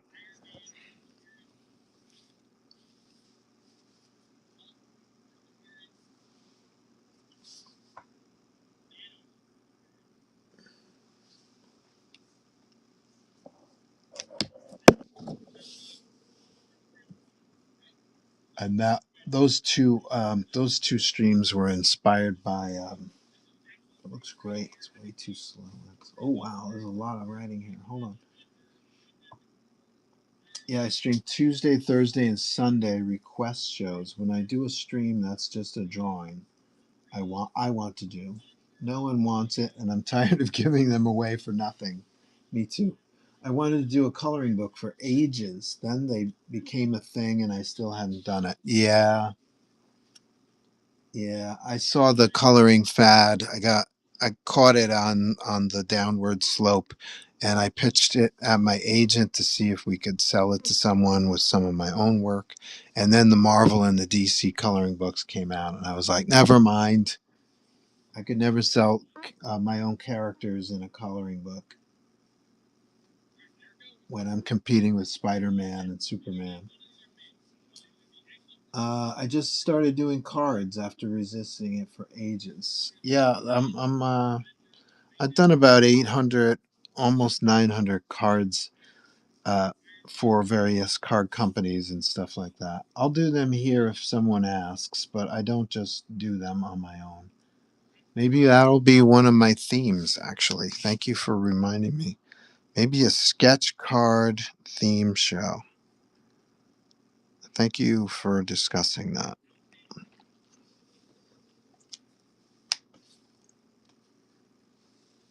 That looks great. I'm way too slow. Oh, that's the 5-minute, the 5-minute sketch. Yeah, this guy. Yeah, headshot profile, and he has no facial features. You can do a lot with 5 minutes. Both of those, the 5-minute sketch and the remark, were inspired. I went to New York Comic Con, and this guy came up to me, and he was telling me about Clayton Crane, who's a pretty big artist out there nowadays, and he was doing sketches for people. They were remarks, and he was charging $100 a minute for his drawings, for his remarks. And the minimum, he had a minimum of 5 minutes. So he would only do 5-minute sketches, and he was charging $100 a minute. So I love that idea. I think it's absurd, and I got a kick out of it. So I did a stream where I was like, my goal is to get to $100 a minute. Let's do some 5-minute sketches and see what I get up to. And I think I got up to $5 a minute. Um, I'll have to check the record because I may have had $7 a minute, but it's quite a ways off from $100 a minute. But it's my goal to get up to $100 a minute. And by the time I get to $100 a minute, Clayton Crane will be up to probably 1,000 a minute, right? $500 a minute. No, $100 a minute. $500 minimum, which means he would do a 5-minute sketch for $500. So he was charging $100 a minute. I did them for Upper Deck when it paid, but I drew them big. I hate drawing small, so I didn't want to do them. I finally caved and saw an unpick across the board. $500 a minute. Yeah, $100 a minute for 5 minutes equals $500. Either way, it's good to be the king. An uptick. Oh, you saw an uptick. In other words, you saw an uptick in business because you were doing sketch cards. And were you taking requests, or were you just doing characters of your choice and then auctioning them?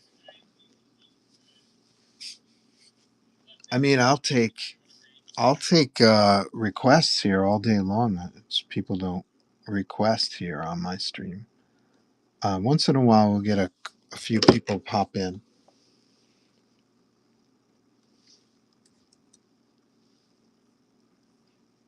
But most of the time, it's me drawing, and then I'll offer stuff for sale, and it'll sell, or it'll inspire someone to make a request. And whatever doesn't sell here, I take to shows and sell them at shows. So I kind of like that. If it doesn't sell here, you're building inventory for conventions and signings. But maybe I'll break out the sketch cards again. Thanks for letting me know.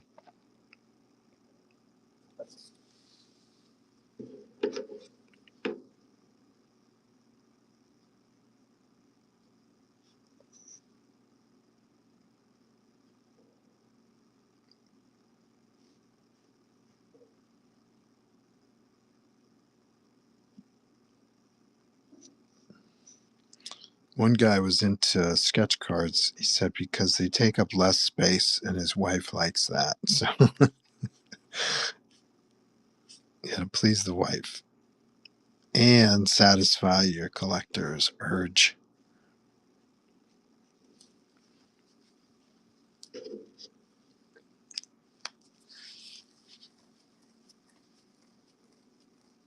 Requests mostly, but pre-done for raid trains. I do the same. Cool.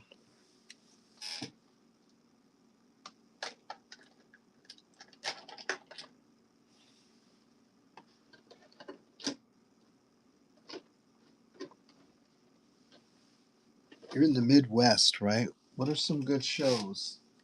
You have any good shows in your area that you can recommend if I feel like traveling?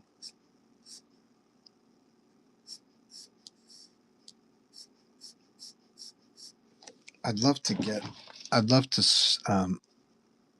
expand my client base by getting outside the Northeast. I just did a show in Boxborough, Mass. Northeast Comic Con. Highly recommend it if you're interested in attending. It's what I call a cozy show. Maybe 1,000 people, but I don't know. I think I have a bunch of regulars at that show, so it's always strong, and it's one of those shows where you can kind of hang with the people a little bit. It's not like 30 people in line waiting to see this artist or this actor or whatever. It's a pretty cool show. Very laid back. Comics, actors, craft type stuff. They even have a guy who sells fudge. I spent $50 in fudge this weekend.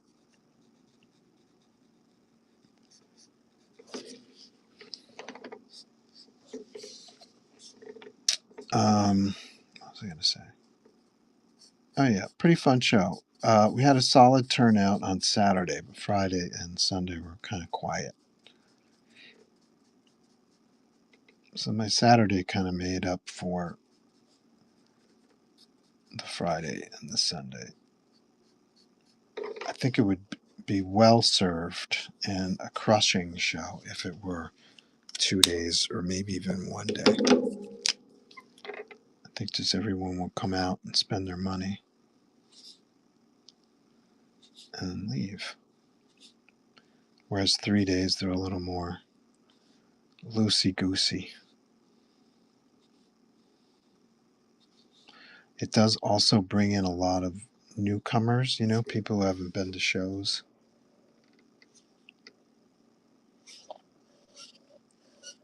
People are like, hey, what's going on today in town? Oh, there's a convention? I've never been to one of those. Let's give it a shot. Which I always like. That kind of helps me sell prints. And comics, too. I try to sell my comics, New Zodiacs, and Megahertz and Bold Blood to anybody who will listen who's interested in comics.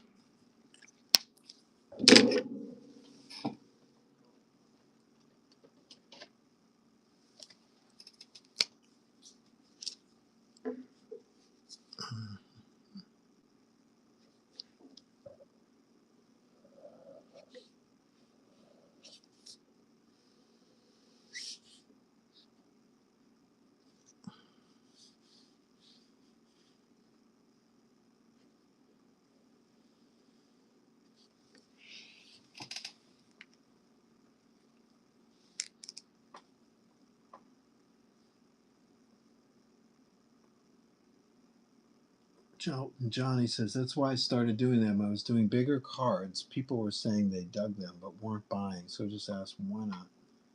Space. Planet in Kansas City is a good one. I've never even heard of that one. I was typing, what's the show? It's called Northeast Comic Con in Boxborough, Mass. Gotta run, Aaron. It's good talking, bud. Take care. It was good to see you. Happy holidays. That was Jolton Johnny Lucas, everybody. Comic book artist extraordinaire. Check out his Whatnot feed at your leisure and follow him for sure. And don't forget to follow me too. This isn't quite the red that I was looking for.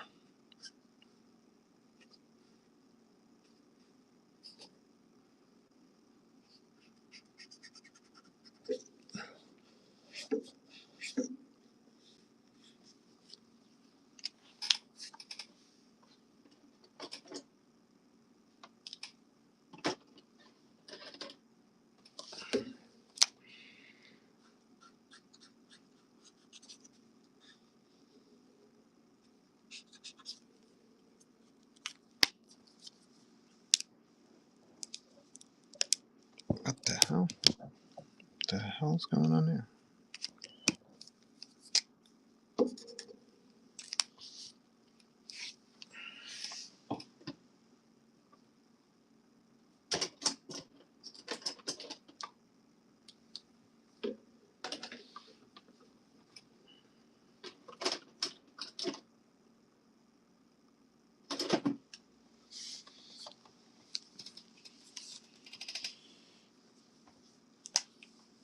You too, buddy. Thanks, man. Awesome. That was Johnny Lucas stopping by. It's like the Batman '60s TV show. It's like I'm climbing up the building, and then Jolton Johnny pops out the window, and we're off and running. I met Johnny at a convention, an altered reality convention. I think it was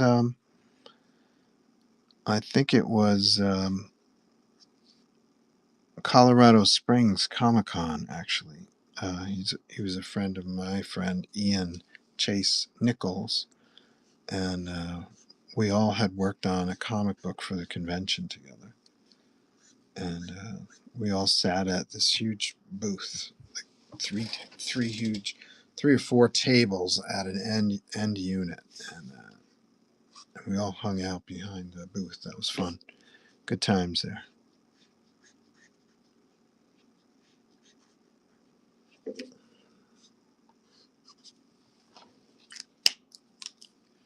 Yeah, that works better for me.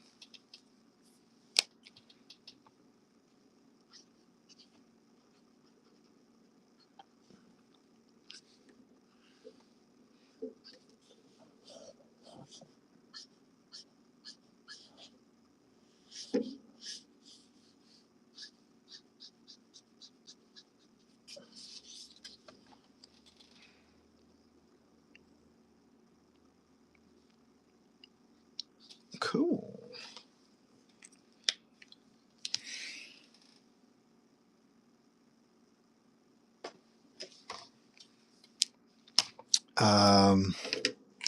Northeast Comic Con. I was sitting next to Rick Parker. He did a book. Let me show it to you because it's on my to read bookshelf. I'll show it to you in a second. Let me just take some of this out. There we go. Nice. Same up here. Nice. Nice. Let me show you Rick's book. Hold on.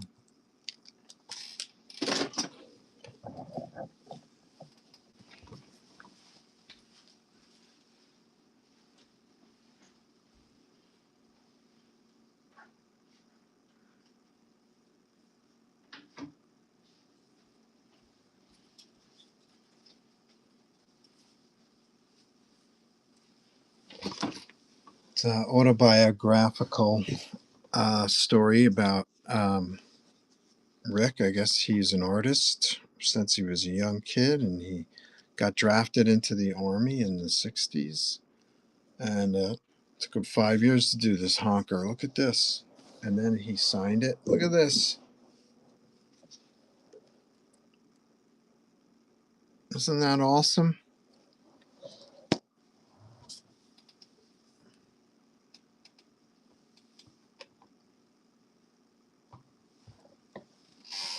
So yeah, you can find this at your better comic book stores, or I bet it's available online.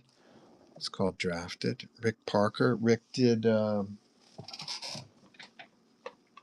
lot of stuff. He lettered your favorite Todd McFarlane comics, Spider-Man comics. He was a staff person at Marvel for from 78 to 94, I think he said 96, and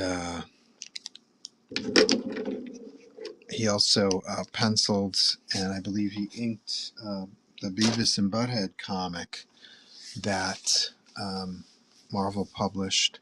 I loved the Beavis and Butthead comic because just like Beavis and Butthead would make comments about videos on MTV, they would put reprints of comics inside the comic book, and Beavis and Butthead would comment on the comics, and I thought that was a great idea. I thought that was very cool.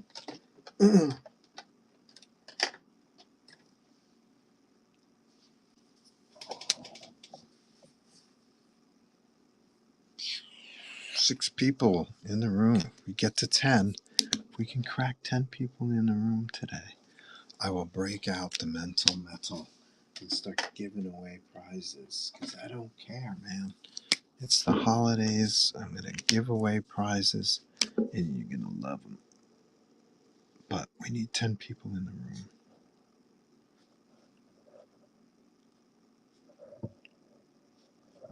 Don't forget to follow me if you're not already following me, please.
Three more people in the room equals prizes. We will play a game called Mental Metal, which is a memory game. Match the prizes, guess the character from the comics industry behind the puzzle, and you will win the prizes you matched.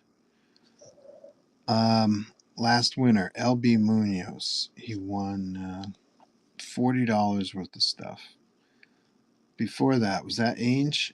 Ainge 21 won $240 worth of stuff.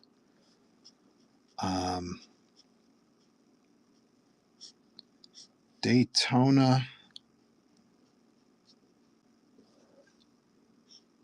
won a full figure sketch.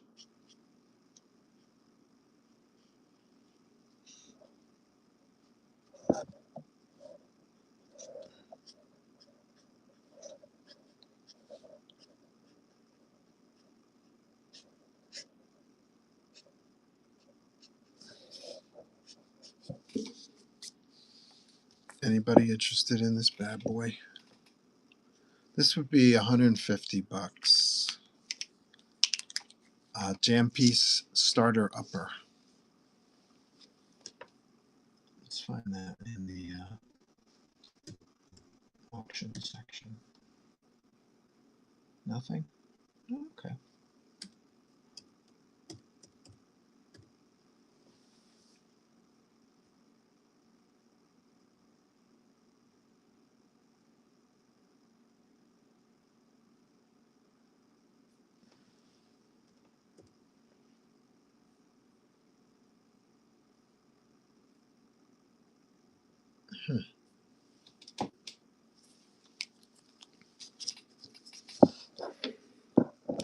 Anybody have a loved one who would appreciate a lovely piece of art like this, or maybe a print? We've got plenty of prints.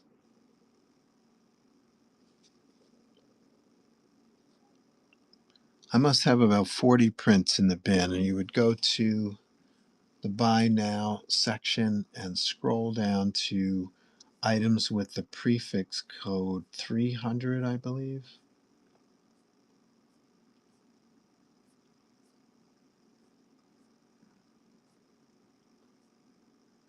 Yes, anything with item number with the prefix 300. Those are all prints. Let's see, how many do I have? Oof, a lot. I've got so many, my laptop is seizing up. Oh, damn. I got 46 prints available for purchase. Happy to sign it. I can even sign it on camera. If you guys are interested in, one second. If you guys are interested in COAs, certificates of authenticity, we have those as well. Those are separate items. Those are in the bin. They're $5 each.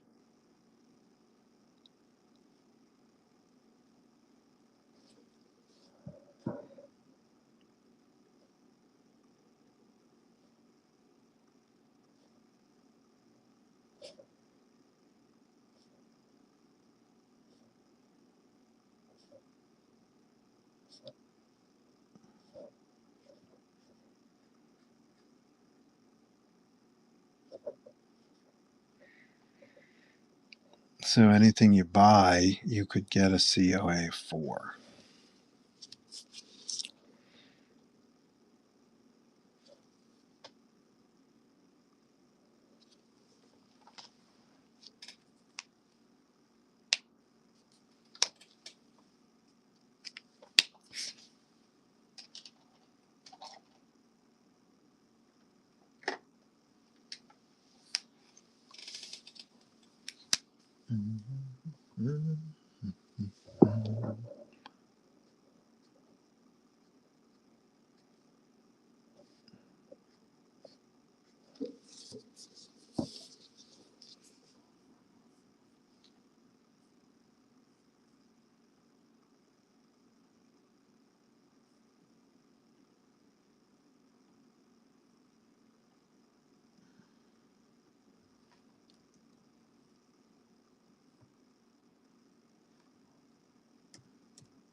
Here we go.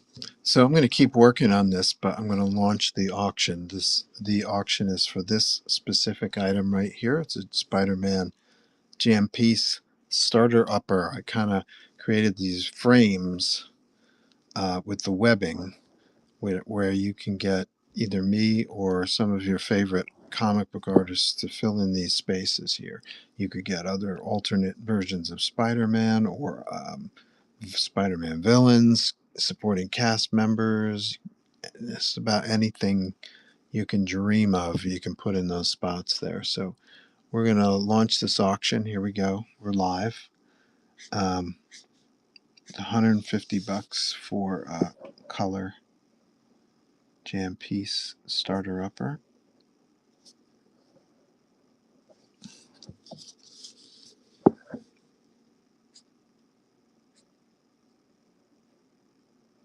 Speaking of COAs, if you like, I'll throw in a COA today.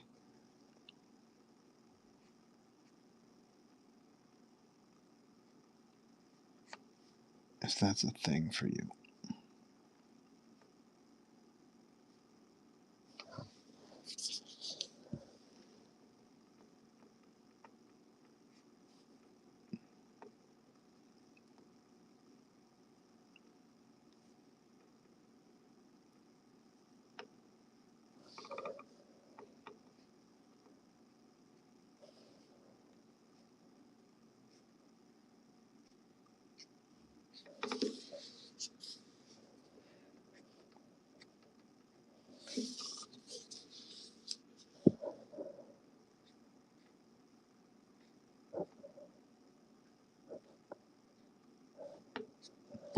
a lovely gift this would be for the holidays.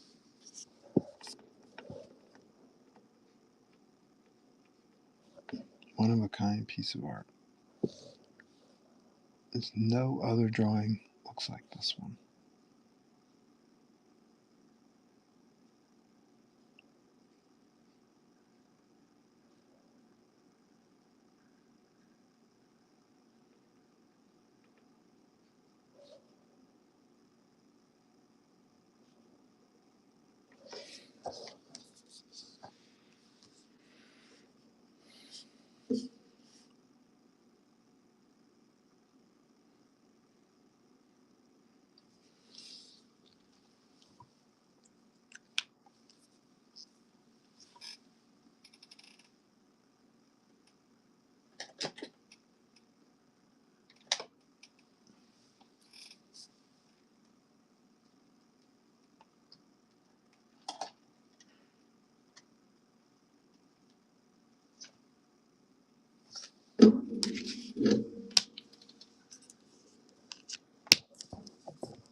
Beady, beady, beady.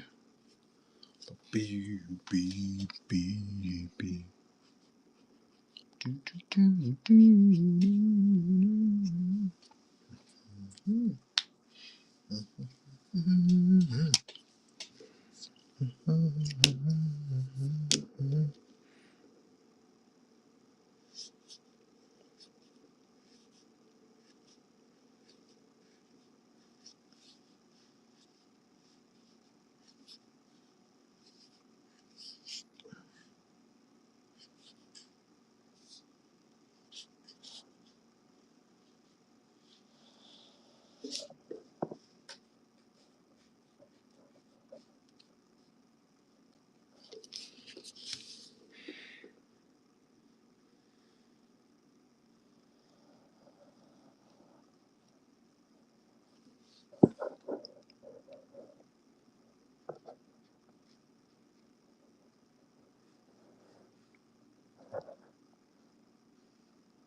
Don't you know you love you?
Lovely, lovely. Completion. Okay, let's see. What else we got going on? Are you guys new to the stream? Did you just jump in? Because I did some remarks today. This is a print. Only 50 of these made with the white eyes on this special paper, so that would take marker ink If you like, I'll auction these off.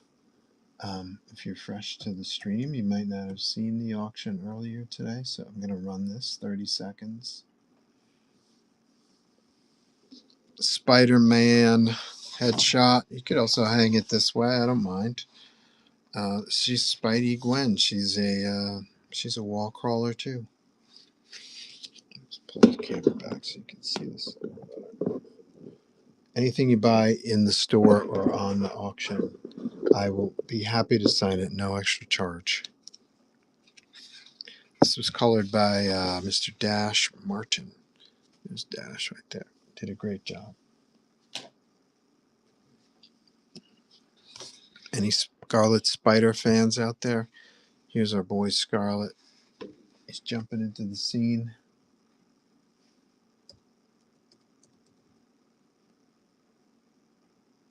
This one's number 9 of 50. 30 seconds.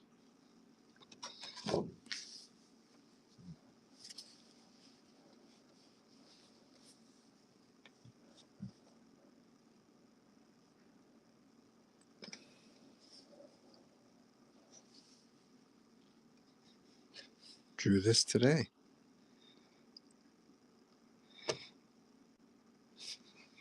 It's a reflection, so that's why the spider is on the opposite side of his sweat jacket there, his hoodie. Keep that in mind when people say, the spider's on the wrong side. It's not. Here's our boy the lizard, who we love more than anything. One of my favorite Spidey villains. I love the lab coat, the whole Professor Lizard kind of vibe. It's very cool. It's incongruous. It's surreal, and I love that about the lizard. Here we go, 30 seconds for the lizard.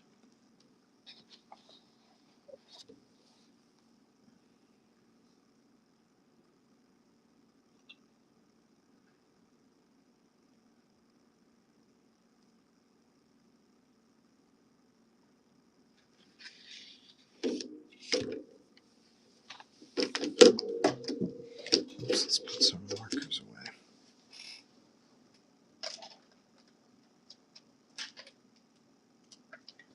Don't you know what love is? Yes, I do.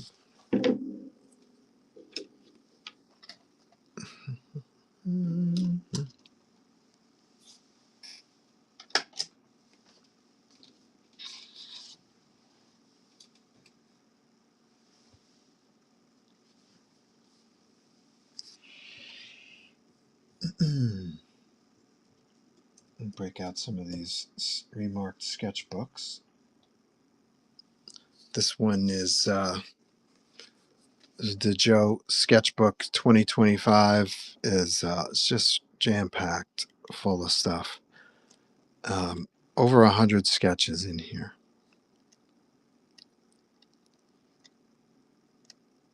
Okay. I'm judging by how I saw some other people how they handle sketchbooks.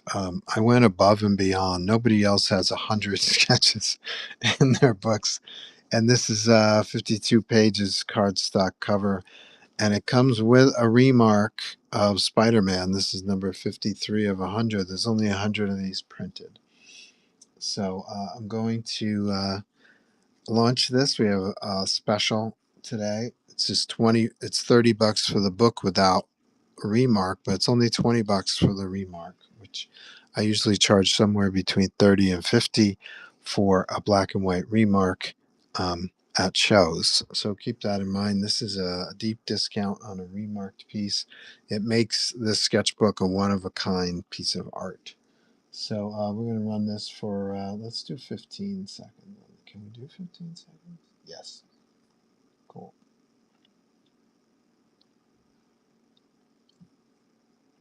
Okay, give me a second.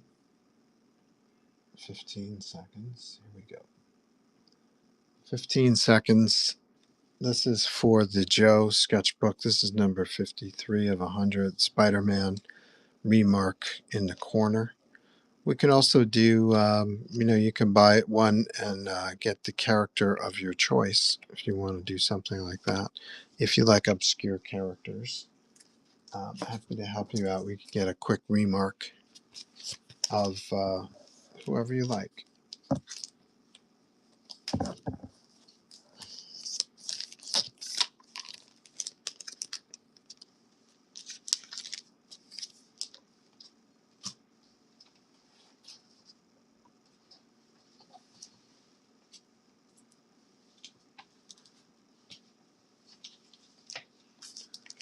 Here's a remark. This is number 49 of 100. This is Princess Diana,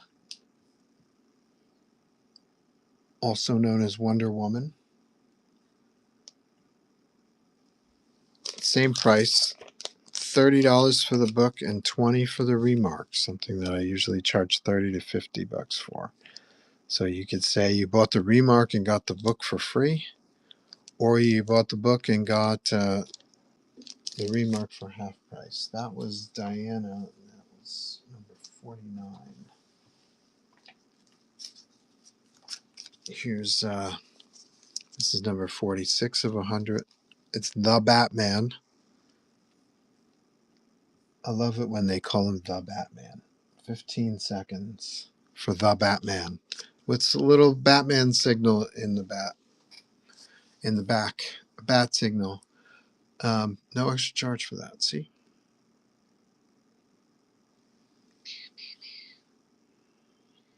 Cool.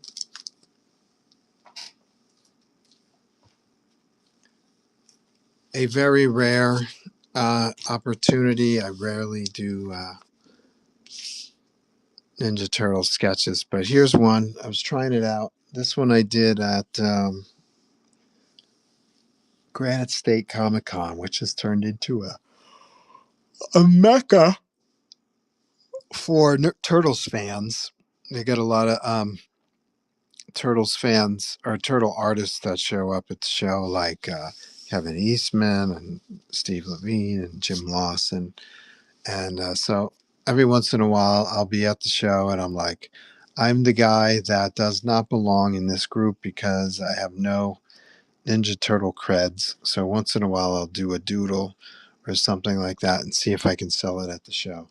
Didn't sell it at this show, but you can buy it. This one, you can say this is Leonardo because it's got a bloody sword on the corner there. Here we go, $50 for Ninja Turtle remark on Joe sketchbook. Over 100 sketches inside this book. My next sketchbooks will be will be less expensive or more expensive, but they'll have much less content in them. I'm going to experiment.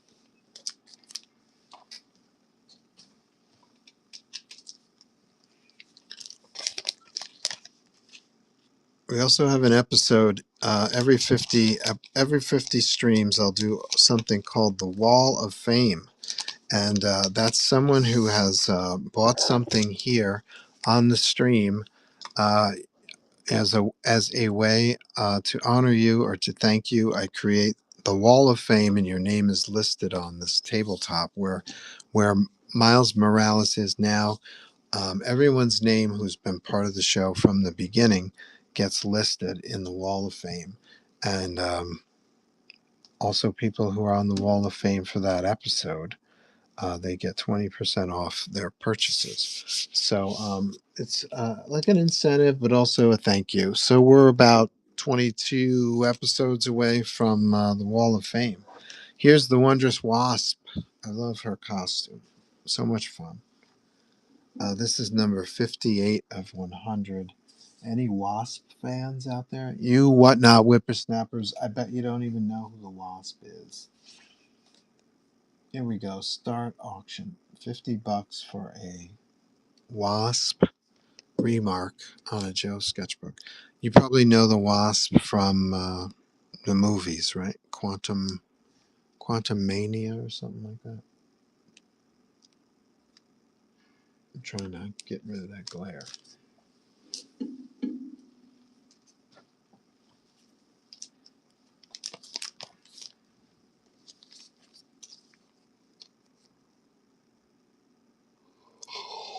Here's a fun remark. Venom with tongue. I'm personally of the small group that likes Venom without his tongue hanging out, slobbering. Here we go. This is number 60 of 100. Um, grab it today, $50.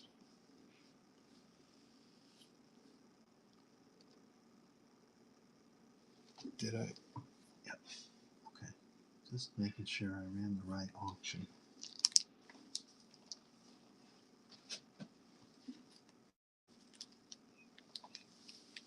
Here's a lovely herd scourge of Venom.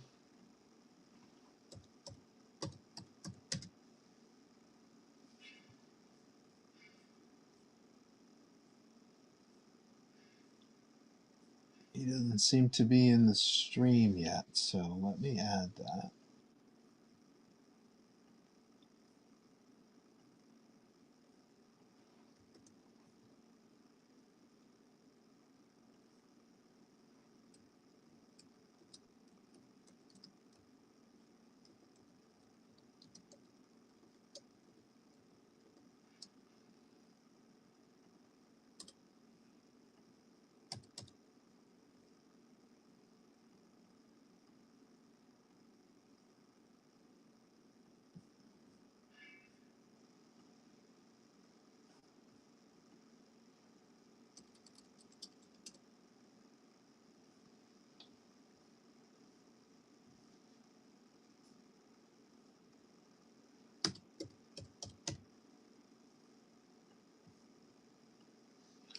Lovely head sketch profile of Venom, so you get a good look at that wacko tongue. Here we go, 15 seconds.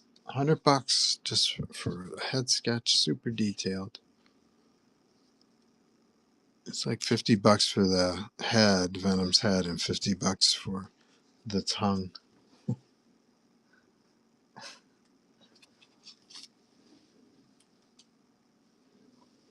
All right, what else we got? Here's an empty bag, $60. What do you say? Another empty comics bag. What else we got? 3 empty comics bags. How did that happen? Here is a blank 62.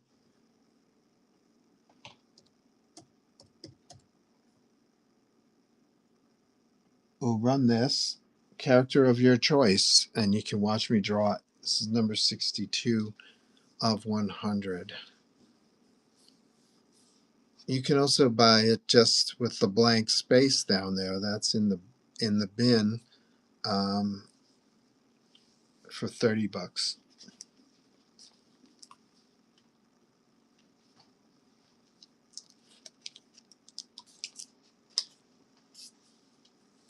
What's going on here?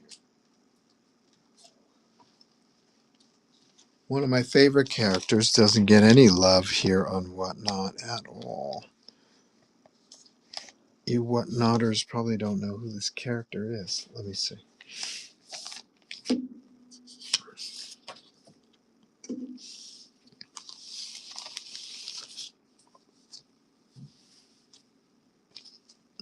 This is Nightcrawler. He's teleporting, so he's in a cloud of brimstone bamfing. This is number 43 of 100. Only 100 of these books printed. Here we go, 15 seconds. Run it. LOL, says JB. Run the bag for $50? I'll run the empty bag and I'll throw something into it. How's that?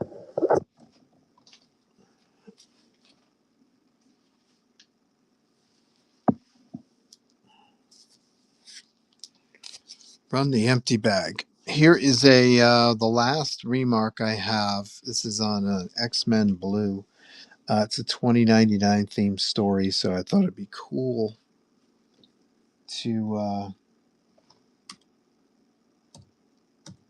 put a Spidey 2099 remark on it. Part of my experimental episode where I was remarking comic books. We'll probably do another one in the future, but I'll focus on comics that I actually worked on, and then we'll remark those. I think those might sell better. I'm not sure. But this is the last of my experiment with remarking comics. $50. This is in color, full glorious color, with a small slight background, some webbing in there.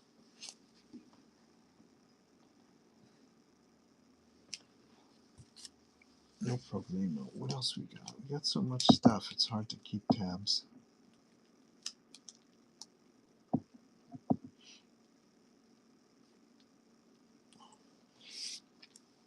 I think I saw this. Spider-Man.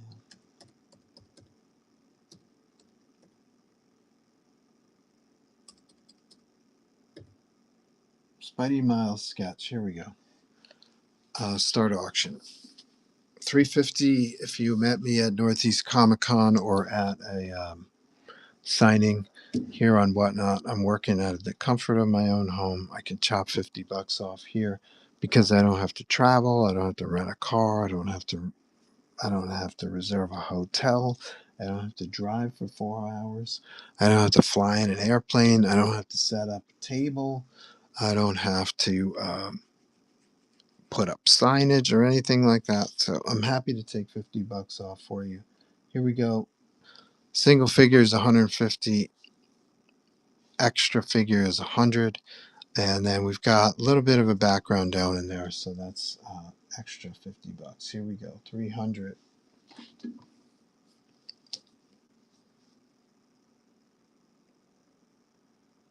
I can color it for you too for an additional 100.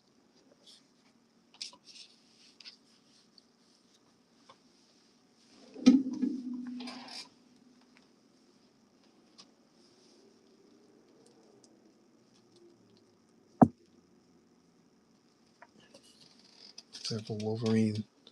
Do I have a Wolverine auction loaded?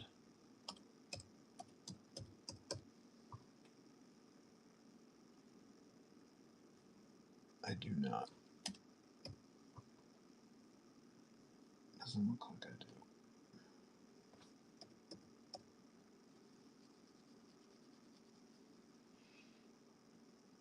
Okay, let's add this.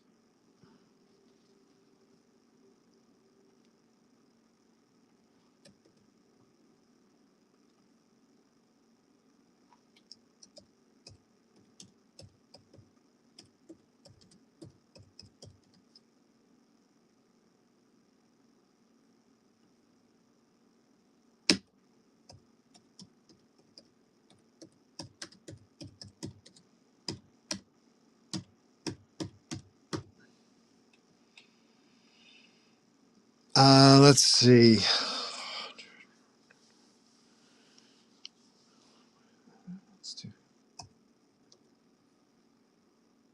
Let's see. It's 100 for a head sketch or a bust, and then it's 100 for color, and then I think I added 25 for this. So let's take $25 off for the auction and see if there's any interest there. Let's see what happens.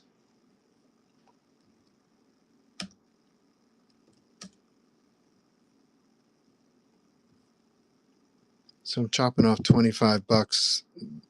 If this was at a convention like Northeast Comic Con or a signing, this would be $275. So I'm taking $75 off today. This is 200. It's signed in the claw in blood. I don't know if you can see that.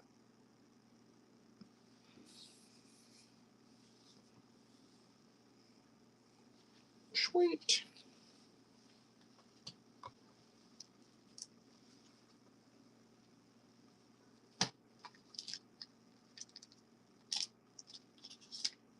Aha. Another Venom sketchbook, or a sketchbook with Venom. This one's a little different than the other one, but similar idea.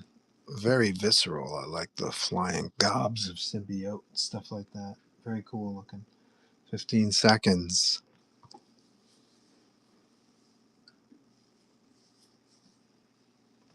That must be what one of the empty bags was for. It was for this guy. He escaped. He escaped his bag. Dubty bustich.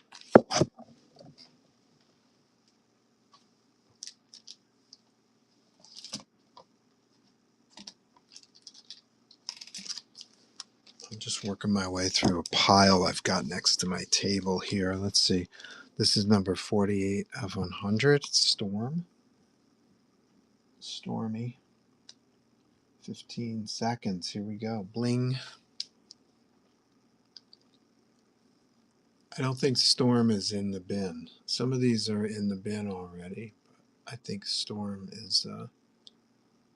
Storm used to come with me to shows, but I never had this particular drawing in my studio, so I don't think it's in the bin. Let's see what else we got going on here.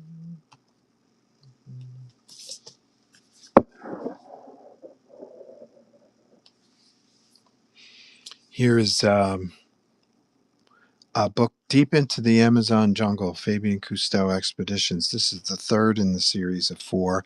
You don't need to have the previous 2 in order to get it. It's just Fabien Cousteau, our hero, takes a couple of young wannabe explorers to the Amazon jungle. They kind of traverse the Amazon River in search of the rare and elusive jaguar piranha. And little did you know that movies provide much miseducation on some of these animals. Here's a jaguar. Especially piranha. Piranha, they eat nuts. They want nothing to do with humans or animal flesh. Here's the splash. They've actually caught a piranha. How cool is that? And here's a young man swimming in the pond with piranhas, completely unscathed. This was a fun book to do. Every day was a different animal. Let's see.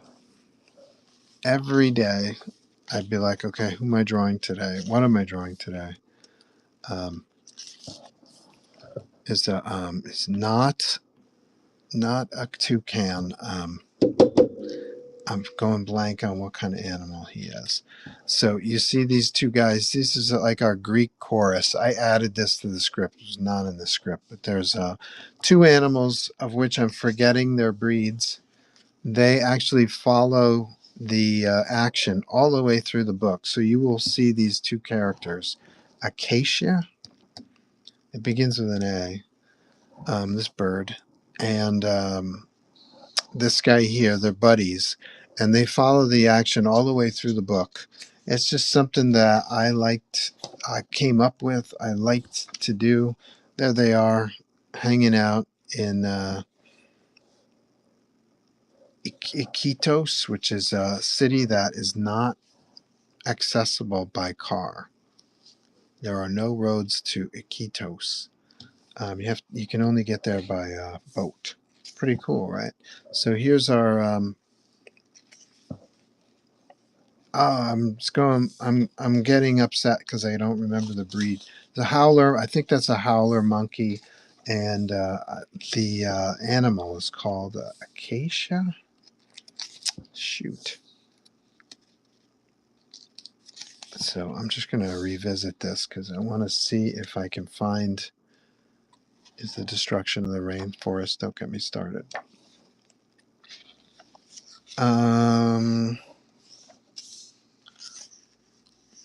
So here's the pink river dolphin. Yes, there are dolphin species that swim in rivers. They live in rivers. This is a city that I used in a previous issue of Aquaman that I drew. I just recycled it. I slapped it on, this book was done digitally, so I slapped it on a layer and then I just kind of traced it, simplified it for the style of the book. Let's see if we can find our friends. There's a caiman. So every day I was drawing a different animal. So this day it was like, okay, we got to draw a caiman. This day I was drawing bats. This day I was drawing a jaguar. Leaf cutter ants on this page. Wolf spider on this page. Fer-de-lance. Venomous pit viper, one of the deadliest snakes in the Amazon. And here's a scorpion. More animals for your face. Let's see if I can find it. There's our Greek chorus hanging on up there. Shoot, I'm going blank on the breed of bird that is. It's not a toucan. It begins with an A. Frustrating.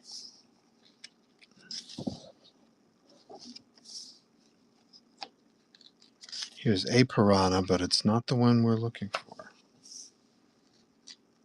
Close up of a piranha. Here's the misperception that we all have from our movies.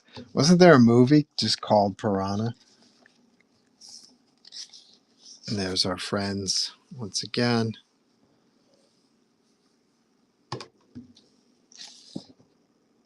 Blue morpho butterfly, and you see the underside of the wings look like eyeballs. So cool. Now that's a toucan. That's not the other animal.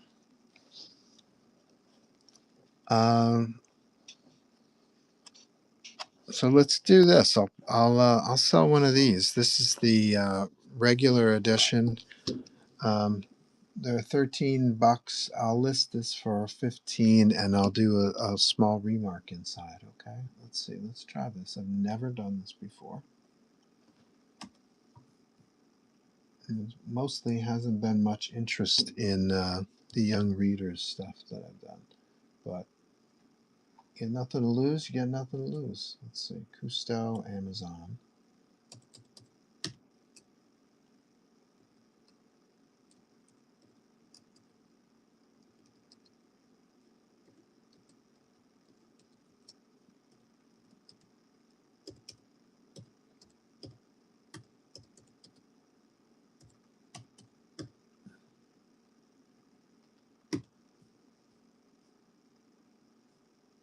This is definitely a pound.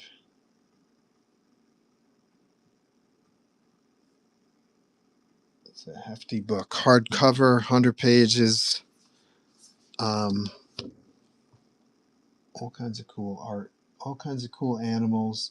Even if you're not a child, 8 to 10, I would say this is probably for 8 to 10 beginning readers, ages 8 to 10.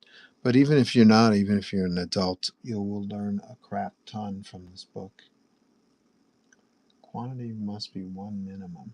Pretty sure I have quantity at 1.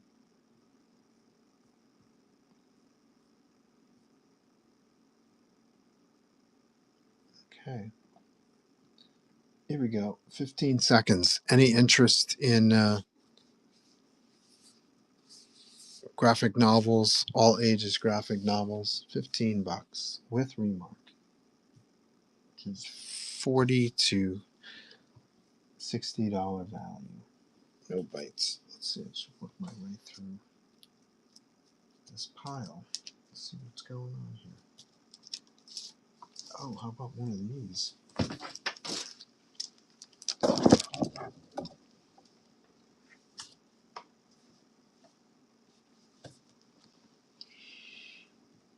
This is a metal print.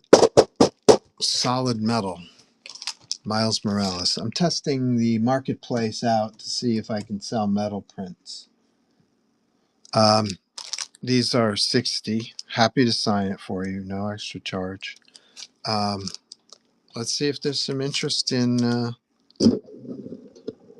metal prints today.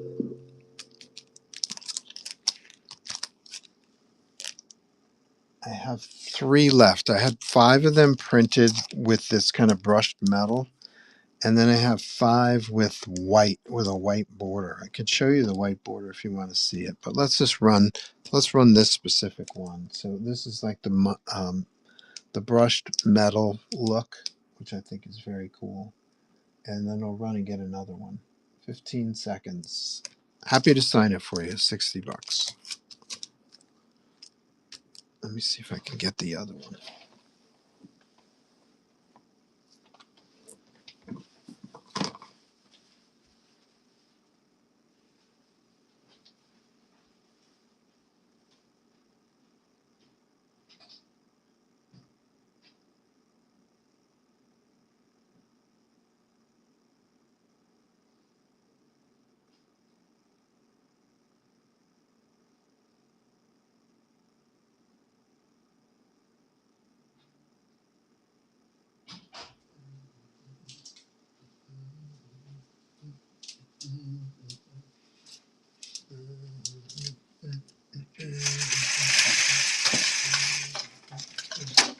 If there's anything you're looking for in particular, let me know if you have any questions. Here's the white one. This has, I think you might be able to tell the difference. This one is like a print. I guess they painted the metal white and then put the print on top of that. I don't know which I like better, to be honest. When I first saw this one, I thought it looked great. When I see this one, I think it looks cool, but there's something about the metal texture which I kind of dig. Um, but you can see the metal, going through the image, whereas here the metal texture is covered with a layer of white. So I don't know which one do you guys like best. I'm going to run an auction for this guy right here. So this is the white. This is the same material, just has a white layer on it. So maybe you can see the image better on it when it has white. So I'm going to run, this auction is going to be for this specific white version. Here we go, 15 seconds.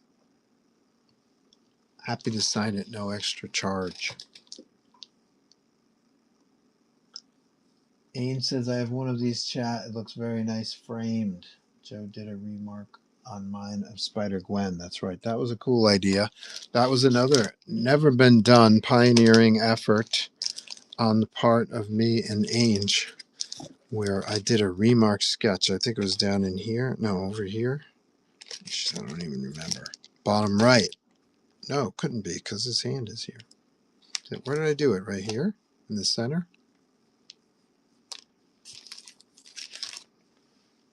So I got 5 of these, and I've got 3 of these left. I had 5 printed. There's another gentleman. His name is Jeff. He's the guy who arranged the metal prints, and so he's got 5 copies of each. We're testing them out, see how they go. This original image was a sketch cover that I did right here on Whatnot. I liked it so much, I made a print of it.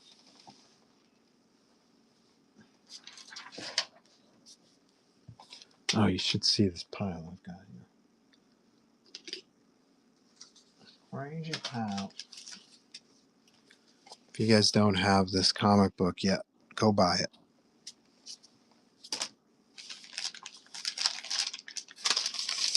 Oh, these aren't even in the bin yet.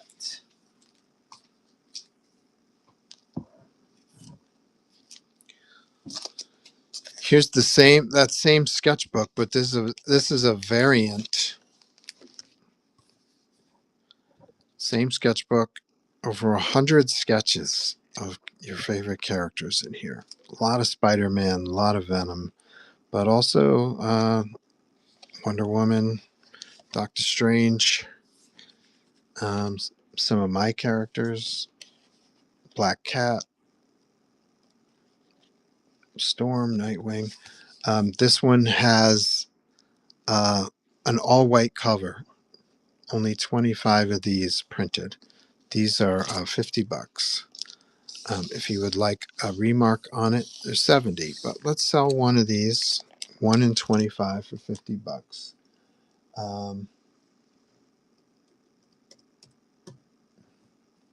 Joe's sketchbook. I haven't even put this in the bin yet. I'm not sure why, but you can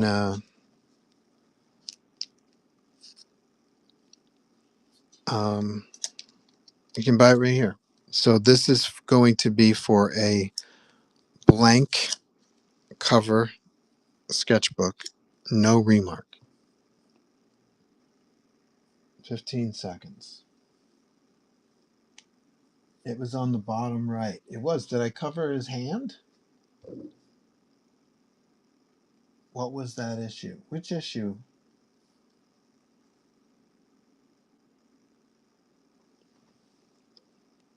Only 25 of these printed. What issue are you referring to, please? Oh. Oh. Well, this is Marvel Tales 163, but it reprints Amazing number 25. Amazing Spider-Man number 25 by Stan Lee and Steve Ditko. One of my favorite comics. I'm gonna do a video for my YouTube channel. I'm gonna walk through that book and why I love it so much. Amazing Spider-Man figure.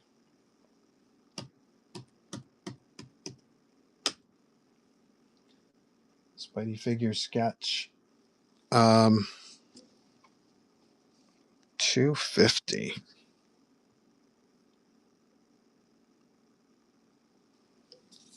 Let's chop $100 off. I added an additional 50 for the extra webbing, but let's just run this at 150. See if I can sell it today. Here we go. $100 off.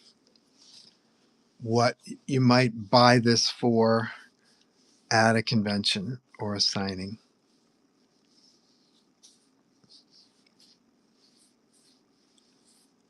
I'm just doing this today, trying to break the ice, trying to get the flow going. No bites, no worries. No worries. Why is Storm over here? She should be over here. I'm just working my way through a pile of stuff. Let's see. Do I have Daredevil in the auctions? Funko Punisher with Daredevil remark. Really? Where is that?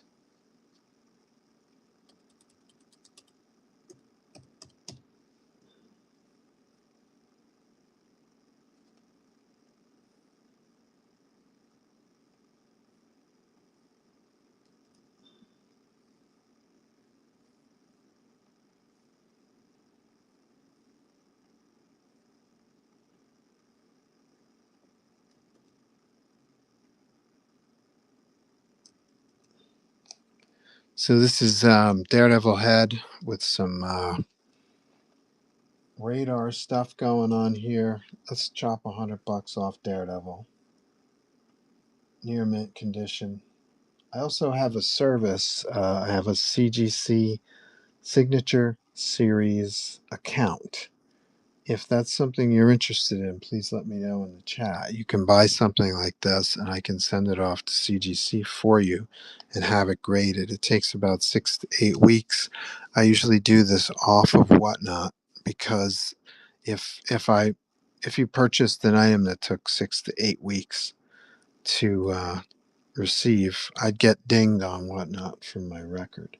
So if this is something you're interested in, having it graded by CGC, let me know. Okay, so where's Daredevil?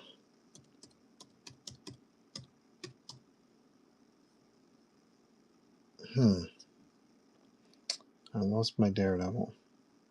Please stand by.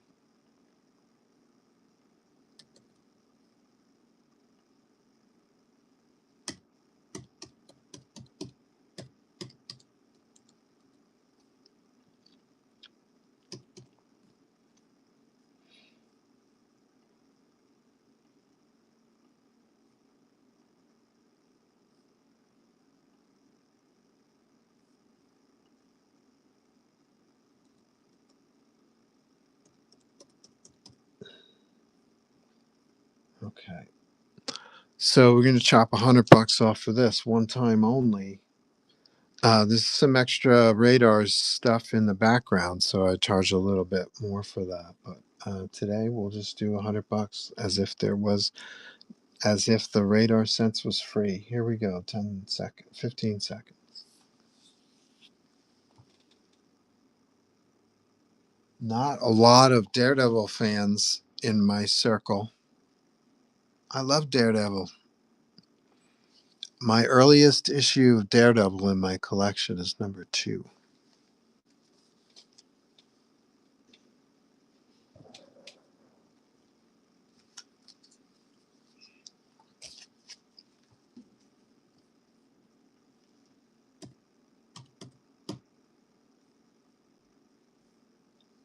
$50 off because I'm in the comfort of my studio right here. Here we go. You guys decide who this character is. I don't know which one it is. $100. Head sketches, head slash bust on Whatnot is $100 here on the stream. Bling. I'm just working my way through the pile here. God, we're collecting quite a pile.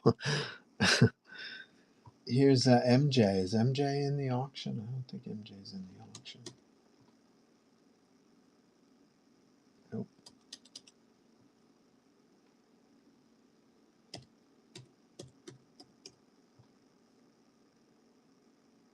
Nope.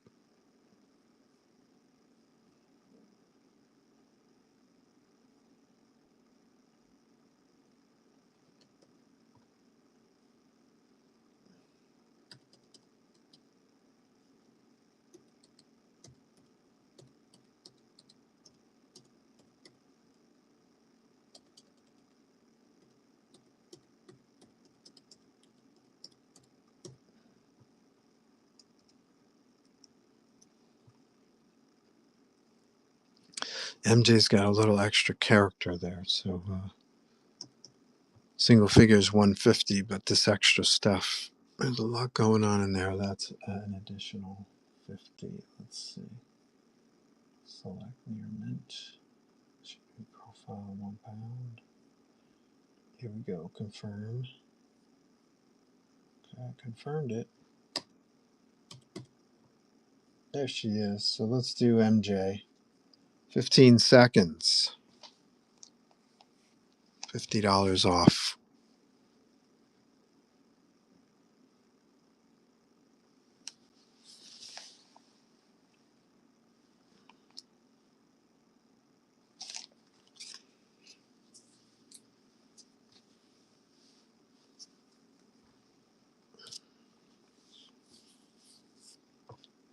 Here's a Venom figure. Venom figure sketch. Single figure is 150. Here we go. 15 seconds.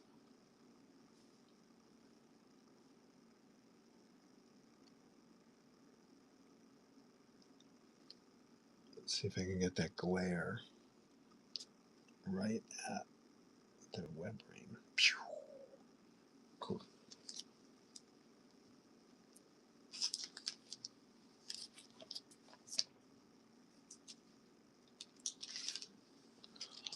Here's the super rare 25, 1 in 25. What's going on up there? It's throwing me off. Okay.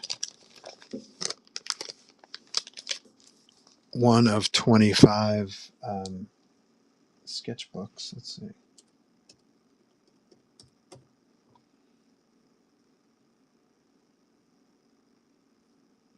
Let's see if there's anybody paying attention. So this is a $70 value. I'm going to list this for $50. So it's like buying the book itself, but the remark is free.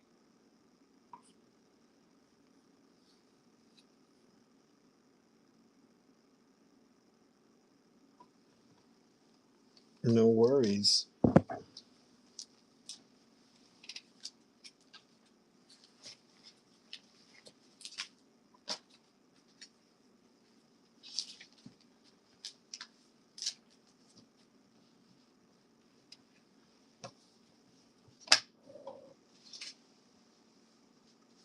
a Batman drawing.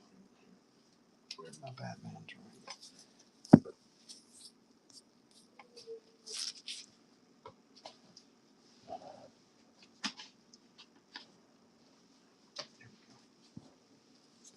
Has anybody read this yet? I haven't read it. Batman 158.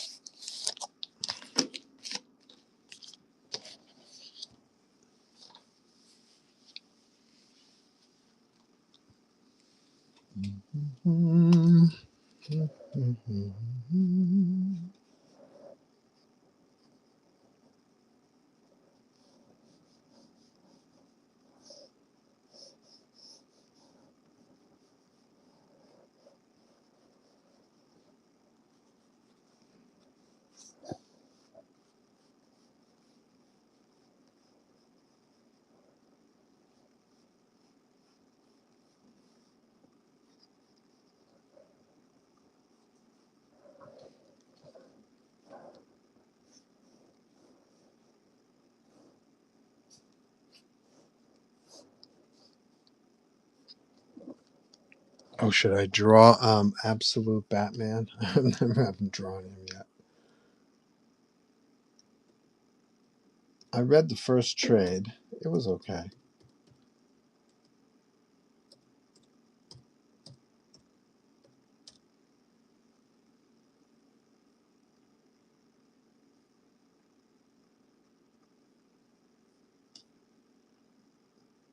I suppose if they called him anything other than Absolute Batman, it probably wouldn't have sold so well, would it?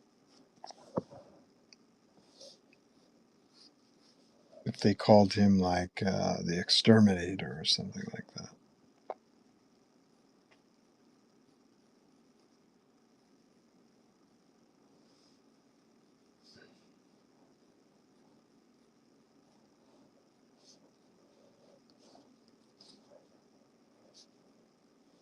And I saw pictures of the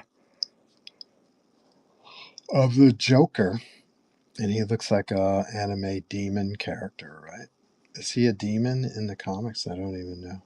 Be curious.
This will be a first.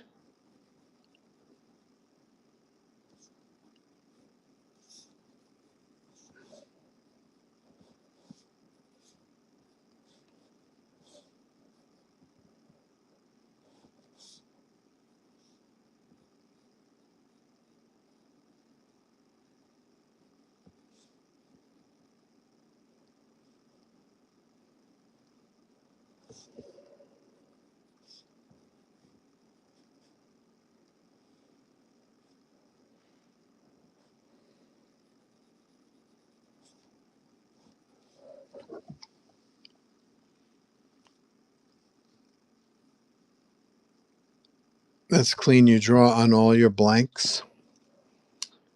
I'm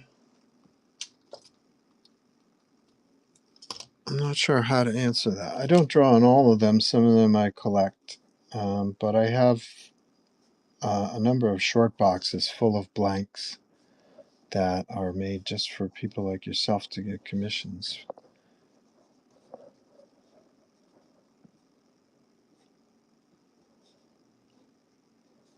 by clean, you mean the comic book is in good condition? Is that what you mean?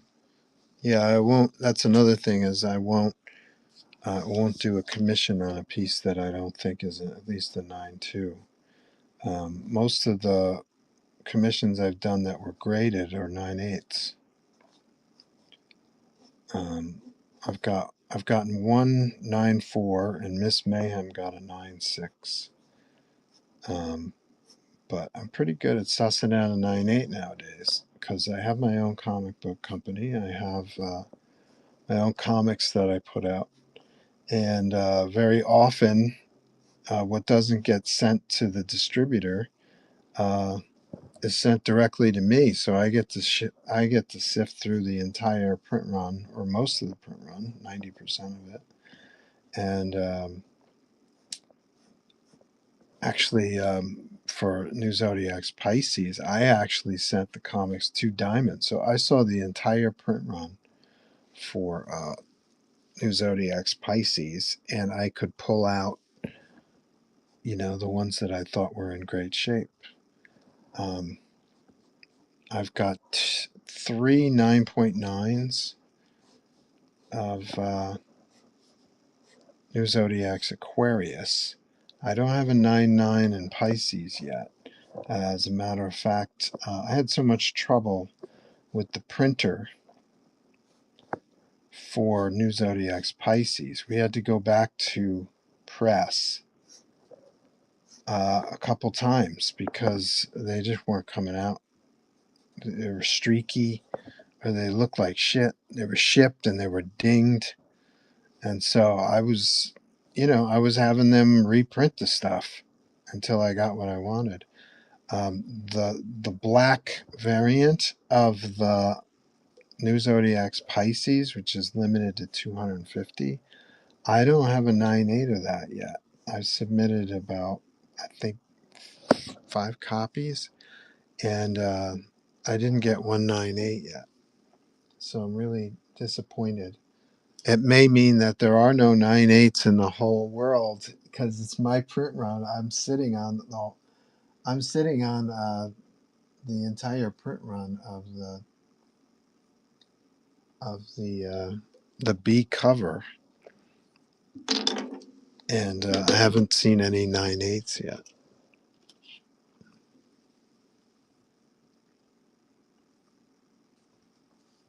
No, meaning it's nice, cool that you draw on the blanks. Oh, okay. Thanks. Oh, yeah. That's what I do here. Welcome to the stream. We have 10 people in here. If we can keep 10 people in the room, I will play a game called Mental Metal. Are you guys ready to win some prizes?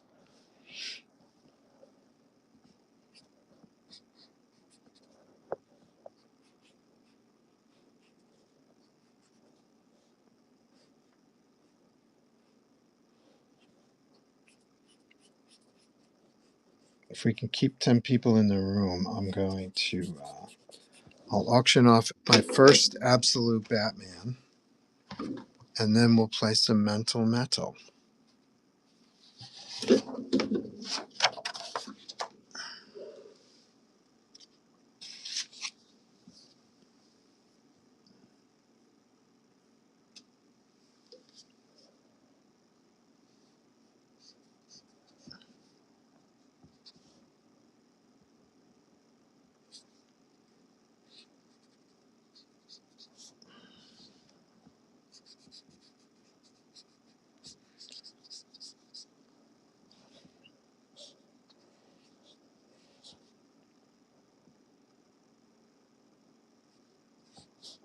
This is a weird paper. Every sketchbook is a little bit different.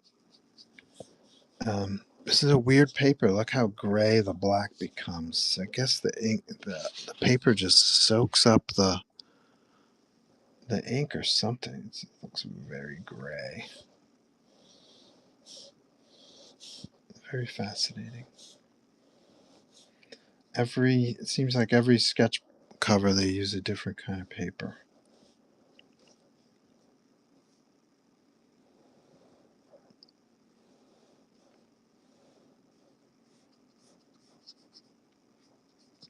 What you guys think that absolute Batman can grab his bat ears and pull them out of his helmet, and they're like knives, right? Kind of cool, right? Very extreme, very 70s violent movies. That's what it feels like to me.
You can find me every Thursday at noon. Very often, I have been doing Wednesdays at noon just to make some extra cash to pay for my whatnot comic book buying habit. And we have a good time here. I do a lot of sketching like this. I also wrote, penciled, inked, created, designed, and published my own comics. One is called Megahertz. One is called Bold Blood. And I've got a series, my own universe, my own Marvel universe of characters called The New Zodiacs. The basic premise is there are 12 characters who can channel the cosmic energies of the Zodiac. And I've got a Aquarius volume out, and I've got a Pisces, which came out about a year ago. I'm currently working on Sagittarius, woefully behind schedule, I admit it. And hopefully that'll be out as soon as humanly possible. I was hoping to run a Kickstarter this month, but that doesn't look like it's going to happen.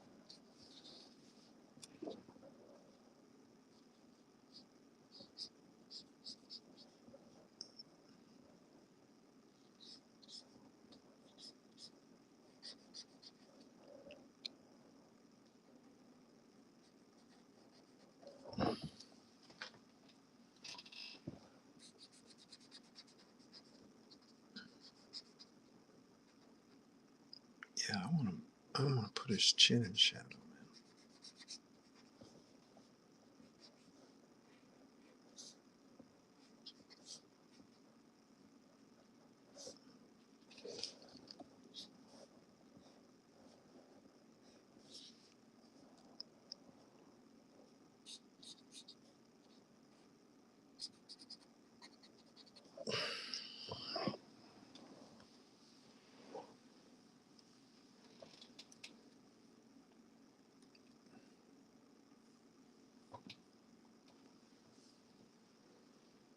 10 people in the room. We got to keep 10 people in the room, and I'll break as soon as we crack 10 people again. I will crack out the mental. Falcor says, "Hey Joe, I finished reading Daredevil Cold Day in Hell last night. It's basically Old Man DD. They use 16 panel format like Dark Knight Returns." Oh yeah? When I was reading it, I definitely noticed more than I would have, thanks to all the times you taught us about layouts and stuff. Oh, cool. I wish you could give me an example. I wish we could post images on the stream. I'd love to see what you were thinking of, what you were reading, and what you were thinking of. Thank you, Falcor. Falcor says, so thanks for that. Really added another layer to the experience of reading that book. Story was by Charles Soule and Steve McNiven. McNiven drew it too. They provided a couple behind the scenes commentary pages at the end too. I remember seeing pages by McNiven on his feed, and it was very Electro Lives Again, like he was totally swiping Frank Miller's art. Did you guys ever read Electro Lives Again? If not, you should read it. It's actually great. Terrific stuff. So Frank experimenting with another kind of style, very linear, not a lot of blacks, and it's very great looking stuff. Superior drawing, fearless layouts, great stuff. I recommend reading Electro Lives Again before you read Old Man Daredevil or whatever, Cold Day in Hell. But thank you for the comment. I appreciate it, Falcor. It was neat seeing how it evolved from rough draft to final page. I'll put it on my list. Yeah, it was in the 80s. Marvel was doing this epic line of graphic novels. They were hardcover graphic novels. Let me see if I can find it. I have most of Frank Miller's stuff is within arm's reach. I never leave home without it. So let's see if I can find Electro Lives Again. But I remember, like I said, I remember seeing Steve McNiven's preview sample pages on his feed, and I'm like, this guy's looking at Electro Lives Again, which is cool. I seem to remember he worked on a Wolverine story, and he was doing Barry Windsor Smith, so I guess he likes to experiment with drawing other artists' styles.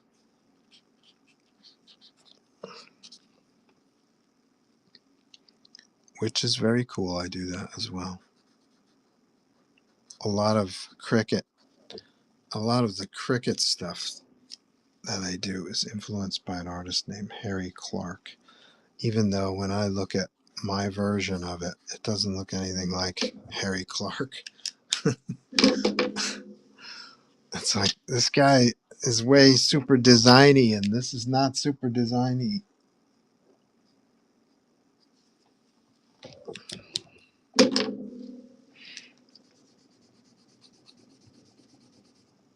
Oh, and then you go to erase this, and I'll pull up even more ink. It's going to get very gray. Well, it's a gray day for Batman.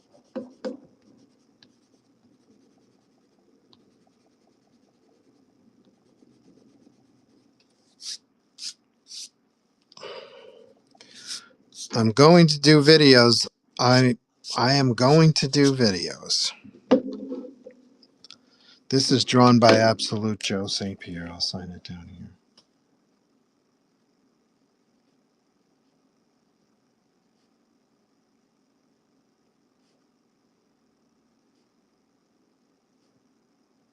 This is how Absolute Joe St. Pierre signs his name.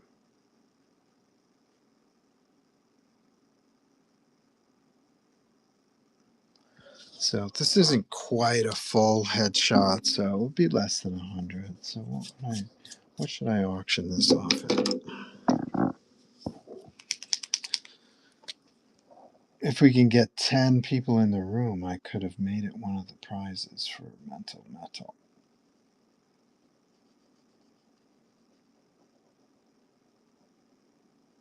Yeah, I know what I'm going to do. Nope, too late.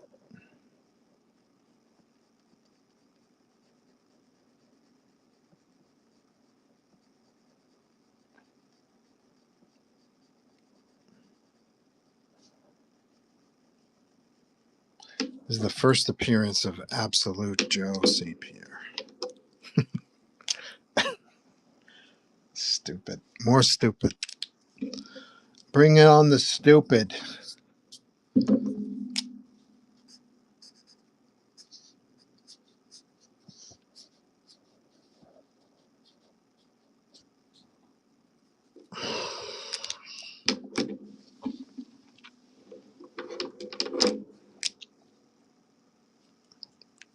Cool. So this isn't quite a headshot.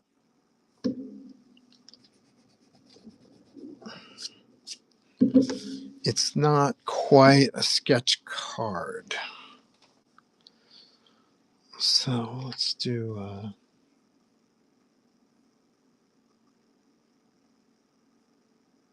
it is the first appearance of Absolute Joe St. Pierre. Let's see.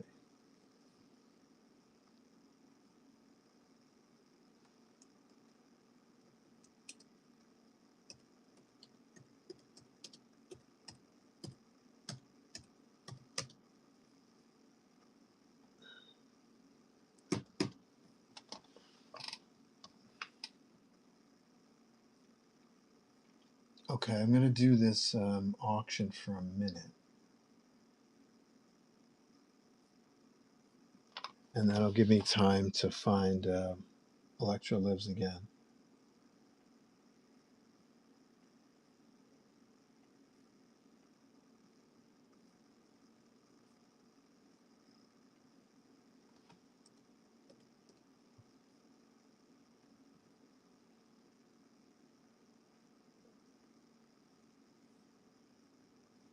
I'll do a minute and a half.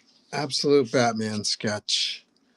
It's not quite a remark. It's black and white. It's so gray. There's not much I can do about that. Not even if I add more ink, because this paper just seems to absorb it or something.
Cool. All right, so we'll start it at 65. See what happens. Here we go. Minute and a half. I'll run and get the Daredevil. Absolute Daredevil.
No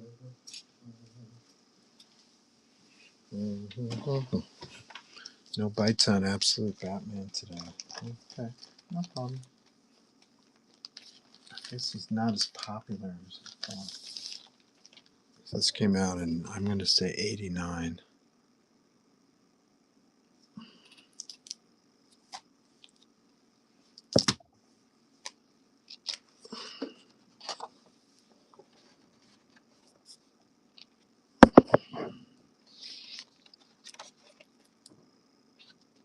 Oh, we could do a five fire features about this. I'll be done after page 5. Oh, I was off by a year, 1990. Gorgeous stuff.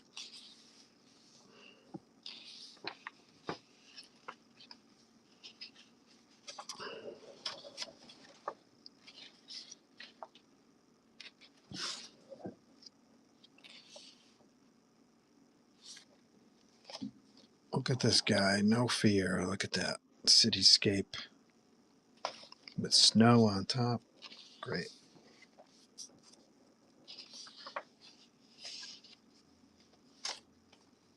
Escher-esque. Love that. It's just a bunch of buildings. How gorgeous. I wonder what this goes for. I'm pretty sure they reprinted it at a smaller size too. So maybe you can find that. And then here's our boy fighting the hand. And just freaking 2 panels on a page.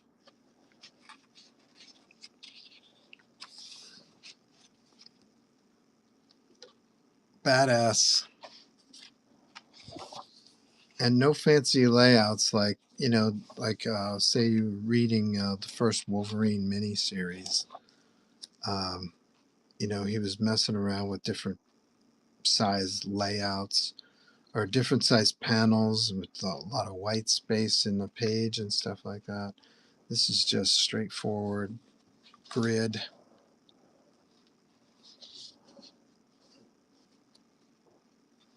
Look at this crap.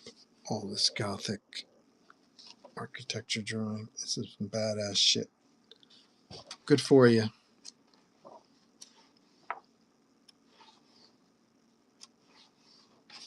Recommended. I would read this first and then read the Old Man Daredevil and see if you can see any similarities.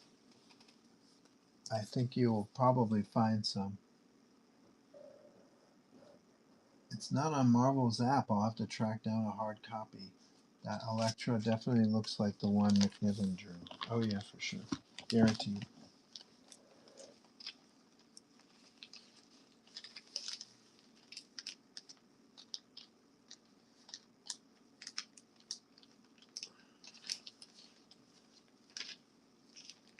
Cool. So it's 4:30.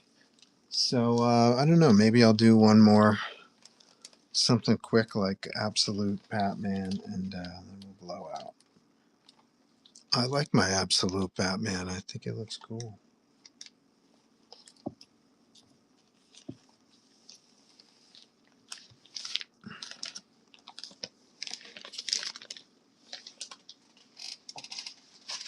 I suppose I should draw the axe, that axe bat in there too.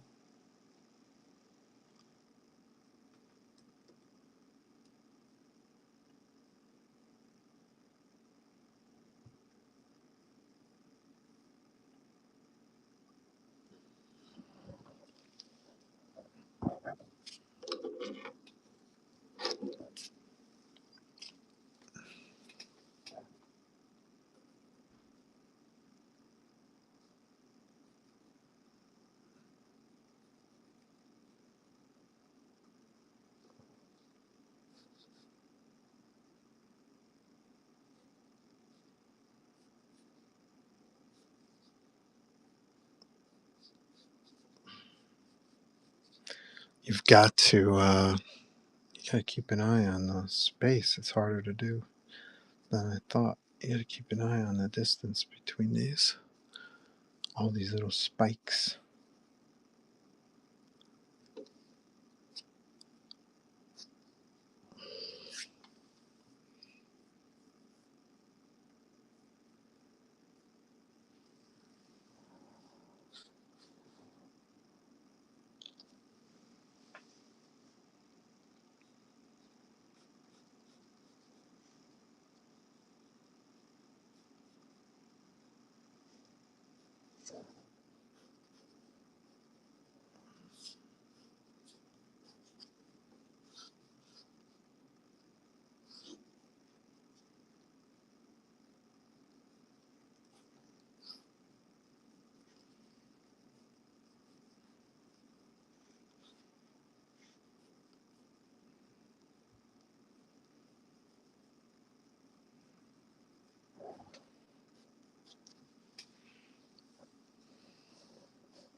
Have you seen the redesigns of Batman's Absolute Rogues? Any thoughts on them?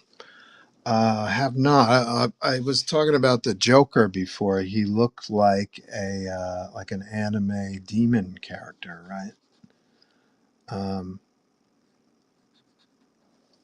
I have, I, I mean, anything goes with a new universe of characters. So they could be any. These characters can be anything. I'd be curious why he's called the Joker. He looks like a demon. Just curious why such a character is called the Joker to begin with. Do you have any thoughts? I haven't seen. I saw a Catwoman design where she's wearing looks like a VR kind of helmet, and I saw Bane with his tiny little head, and I haven't seen the others. I know I read the first trade, and his buddies seem to all be, you know, Batman villains like the Riddler, Eddie Nigma, and Oz. Isn't the Penguin one of the friends too, Oswald? And so I'm curious what's going on there. So they eventually become villains, I imagine, right?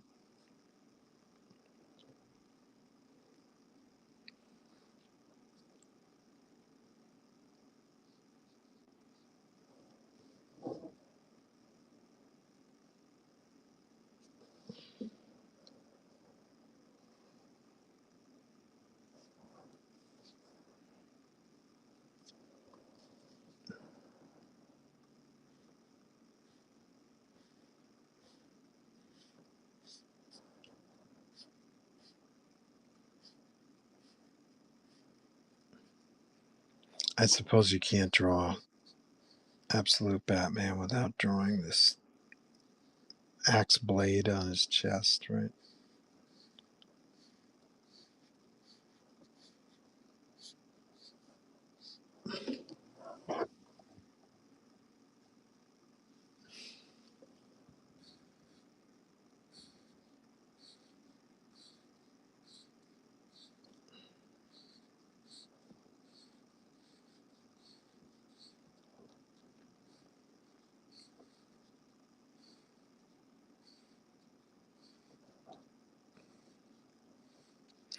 I guess it's kind of fun to read an alternate universe version of these characters because you're familiar with them already. So you're like, ooh, I wonder what Absolute Robin's going to be like, or I wonder what, like Absolute Catwoman or Absolute Joker will look like. So there's kind of like anticipation, you know. You might want to hold off on revealing the absolute versions of certain favorite characters because you want to give you want to tell a good story but also have some anticipation like, oh, when is absolute Ra's al Ghul going to show up or something like that. Actually, Ra's is in Superman, isn't he?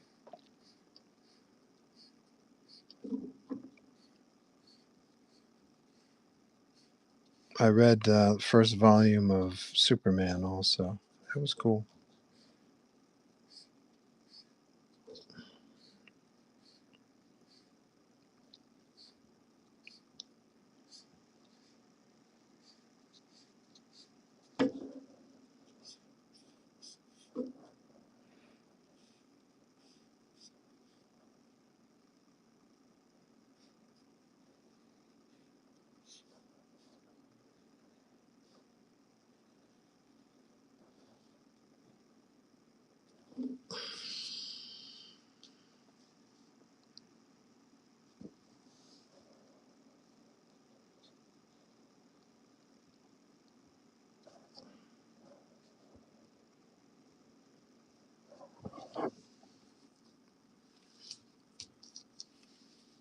My lips are sealed on the fate of Bruce's friends. Don't want to spoil the story for you in the next trade.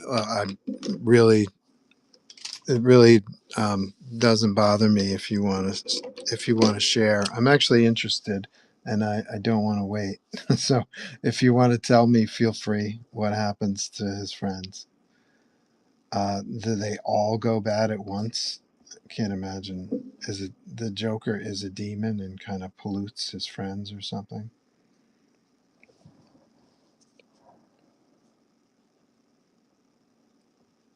They don't know that he's the Batman, right? So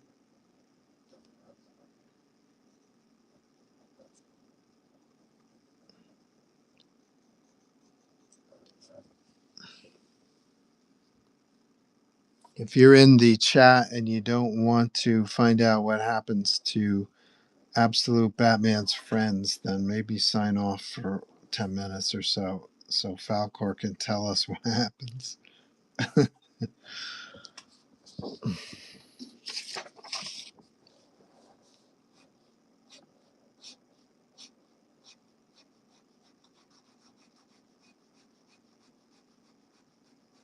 I've heard only good things about the Absolute stuff and the Ultimate stuff. Apparently, they're selling. Apparently, they're starting to get deep into the runs now. They're over a year old, so there's issue 12s, and the sales are staying steady. Whereas usually that doesn't often happen nowadays. So I'm very happy to hear whatever it takes to get stuff to sell. I like it. And I'm a big fan of, 100 issue run on something.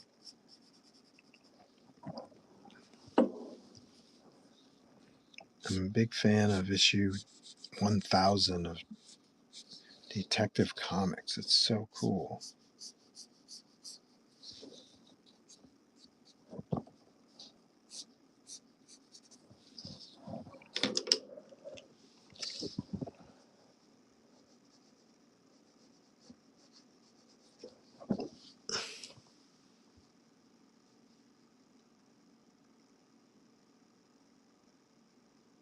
We need 10 to stay in the chat. Bane wrecks them, turns Croc into a hybrid. Croc killed Two-Face after burning off half his face. Crushed Riddler's head and left him brain damage. So Bane did that, huh? And is Bane the same type of character as in the regular DCU?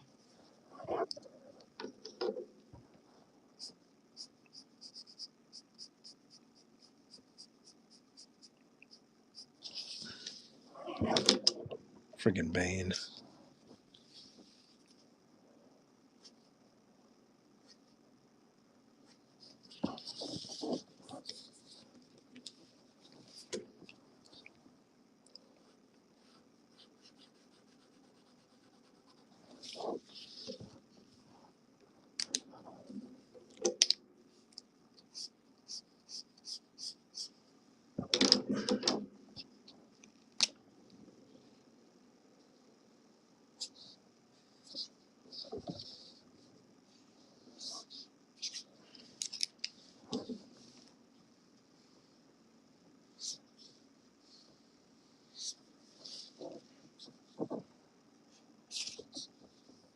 That bastard Bane.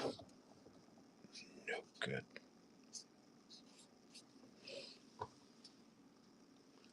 So then do they become villains? Is that what happens? Like, absolute Bruce Wayne has to kill his friends or something, or take out his friends?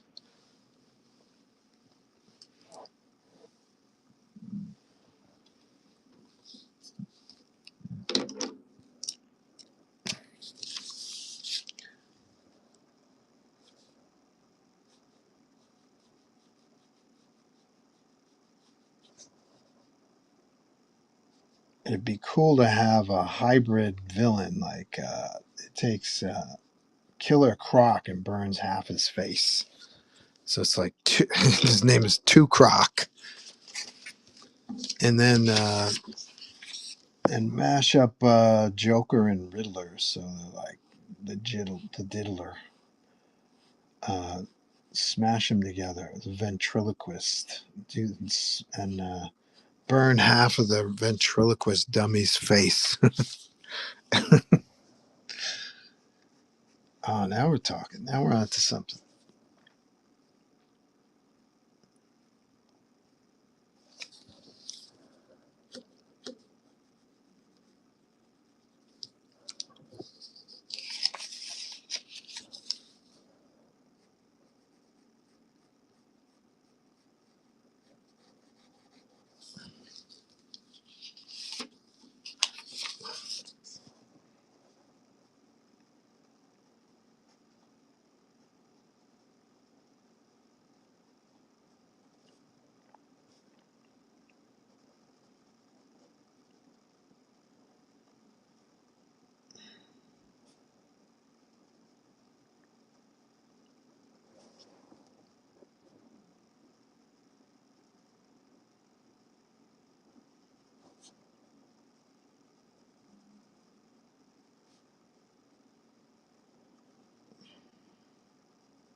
This guy's so big his shoulders don't even show up on this.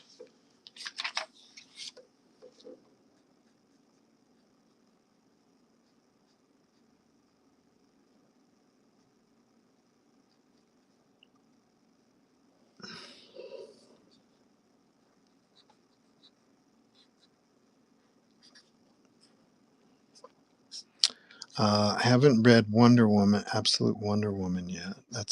That's on reserve at the library. I'm waiting for that to come in.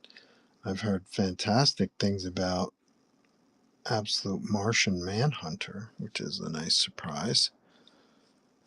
So I've got that on reserve at the library.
That was fun.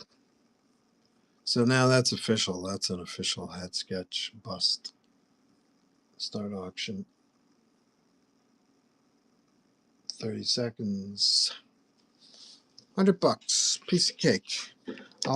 I'll go over some of this black though. because it's really gray.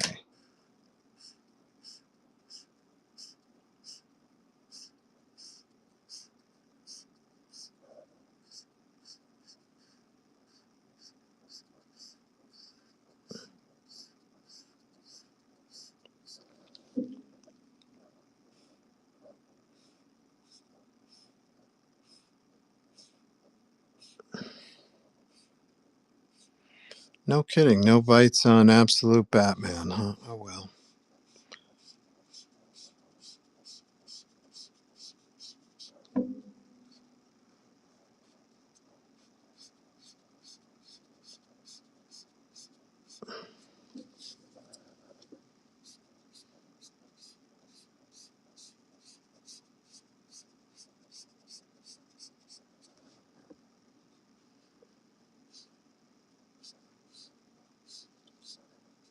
I was talking to Rodney, and I showed him my recent Spider-Man drawing, and I was like, I like to do a different pose, or I like to do different poses rather than the standard full frontal, leg up in the air, arm out in the air, shooting webs, blah blah blah. I like to do something more unorthodox.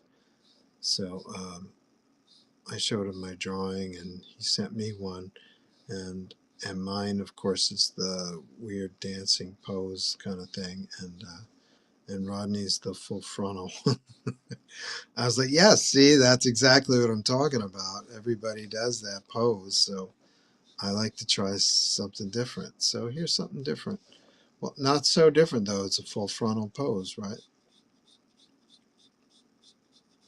It's a different character than I've ever drawn. Like I've never drawn this character before. What I'll do is I'll put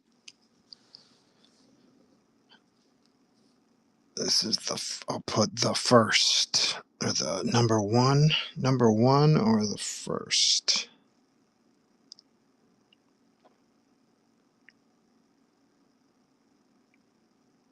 Our first ever.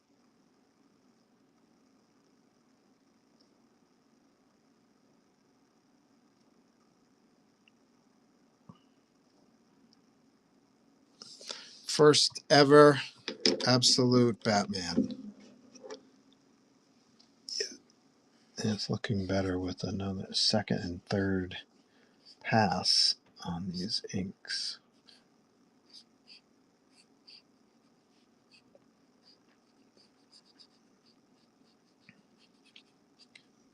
So I'm wondering if Bane is still this guy who kind of honed his body with venom drugs. And he's also like a master strategist, right? He's a problem mentally for Batman too, if I remember right. Although I've never read a story where it really came into play. Bane's brain over Batman's. I don't recall. Except that he cracked open an Arkham Asylum and everyone escaped, and that caused Batman to go into action nonstop, and it exhausted him. And that subsequent weakness after Batman is chasing around all the Arkham Asylum inmates exhausted him. That is a strategy, that's a mental thing to wipe out your enemy before you even encounter him. I suppose that is a psychological play, right? Showing you have brains, why take on Batman at his full strength? It's better to take on Batman when he's weak, when he's wiped out.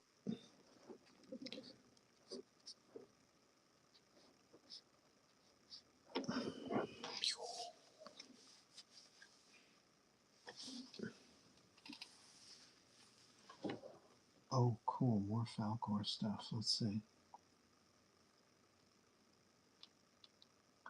Bane's more or less the same. He's a child of a revolutionary Raised in a warscape, kills his father to guarantee safety for his people. Scarface and Baby Doll. Little girl with the dummy, LOL. I like that idea a lot, actually. Is that an actual character? Because I love that idea.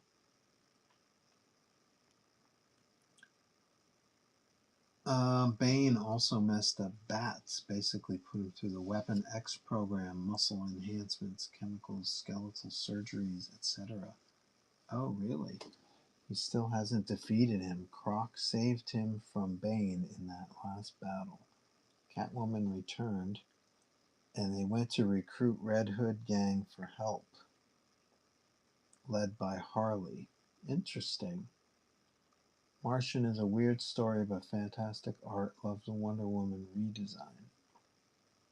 Green Lantern is probably the weakest of the bunch. Flash is a lighter story than all the rest of them. Also, they call Abs Joker the Joker as an ironic nickname because he doesn't laugh. Okay. I want to see what they do with Clayface if or when they get there. Clayface. Who else would be good? Clayface is a good one to leave out there. Hey, there's a bug on my table. We don't like bugs on our table. Trying to think of who else.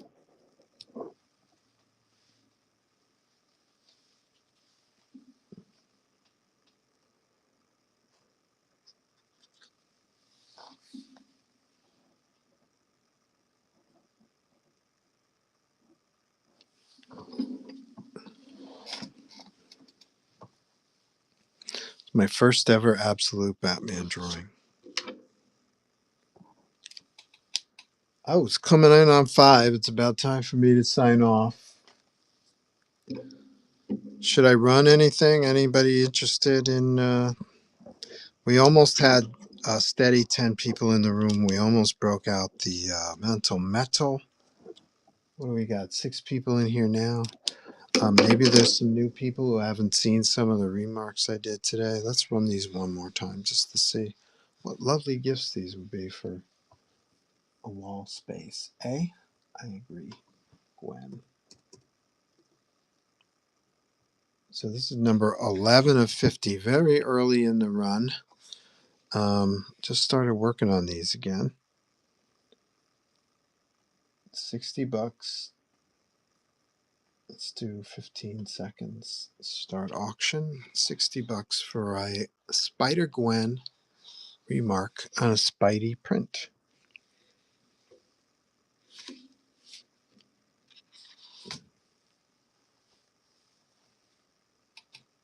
And then we've got one of my faves, the lizard, reflected in Spider-Man's eyes.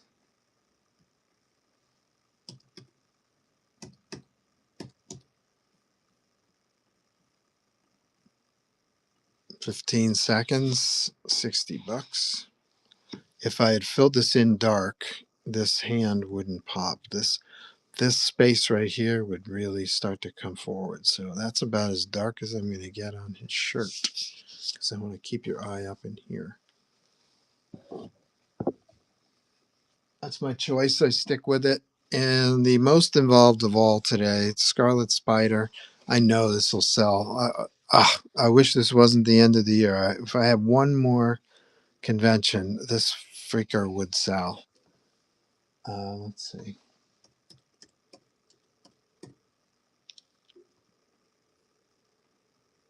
15 seconds. Scarlet Spider, $60. And it would sell at a convention for 70. So weird.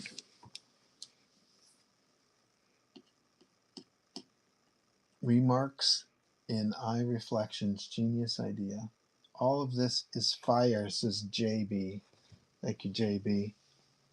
Appreciate it very much. And then we've got our jam piece.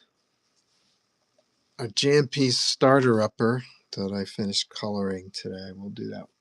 Do this one more time in case I haven't seen you guys who are currently in the room. Let's see. So this is 150.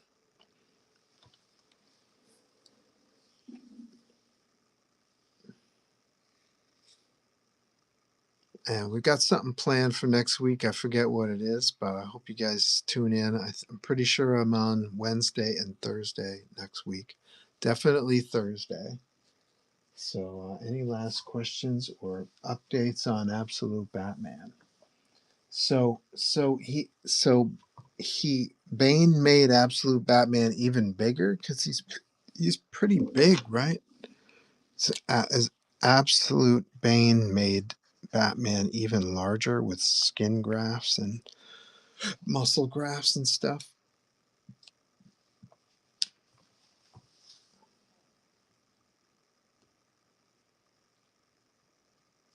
I wish it wasn't Christmas time or I'd grab Scarlet in a heartbeat. Too many gifts to buy for the fam right now. No budget for that now. I know. Bane is trying to make a replacement for himself. I can't remember why. Interesting.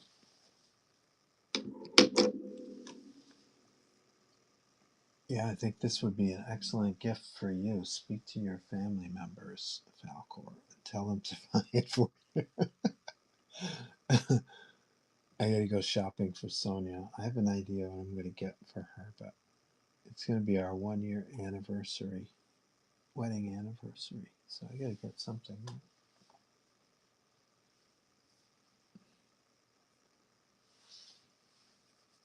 I'll get her a bulk box of comics. 50 comics. That's what I'll get her. She'll love it. And then you won't see me on Whatnot anymore. You'll see a camera on a gravestone every time you tune in to my stream.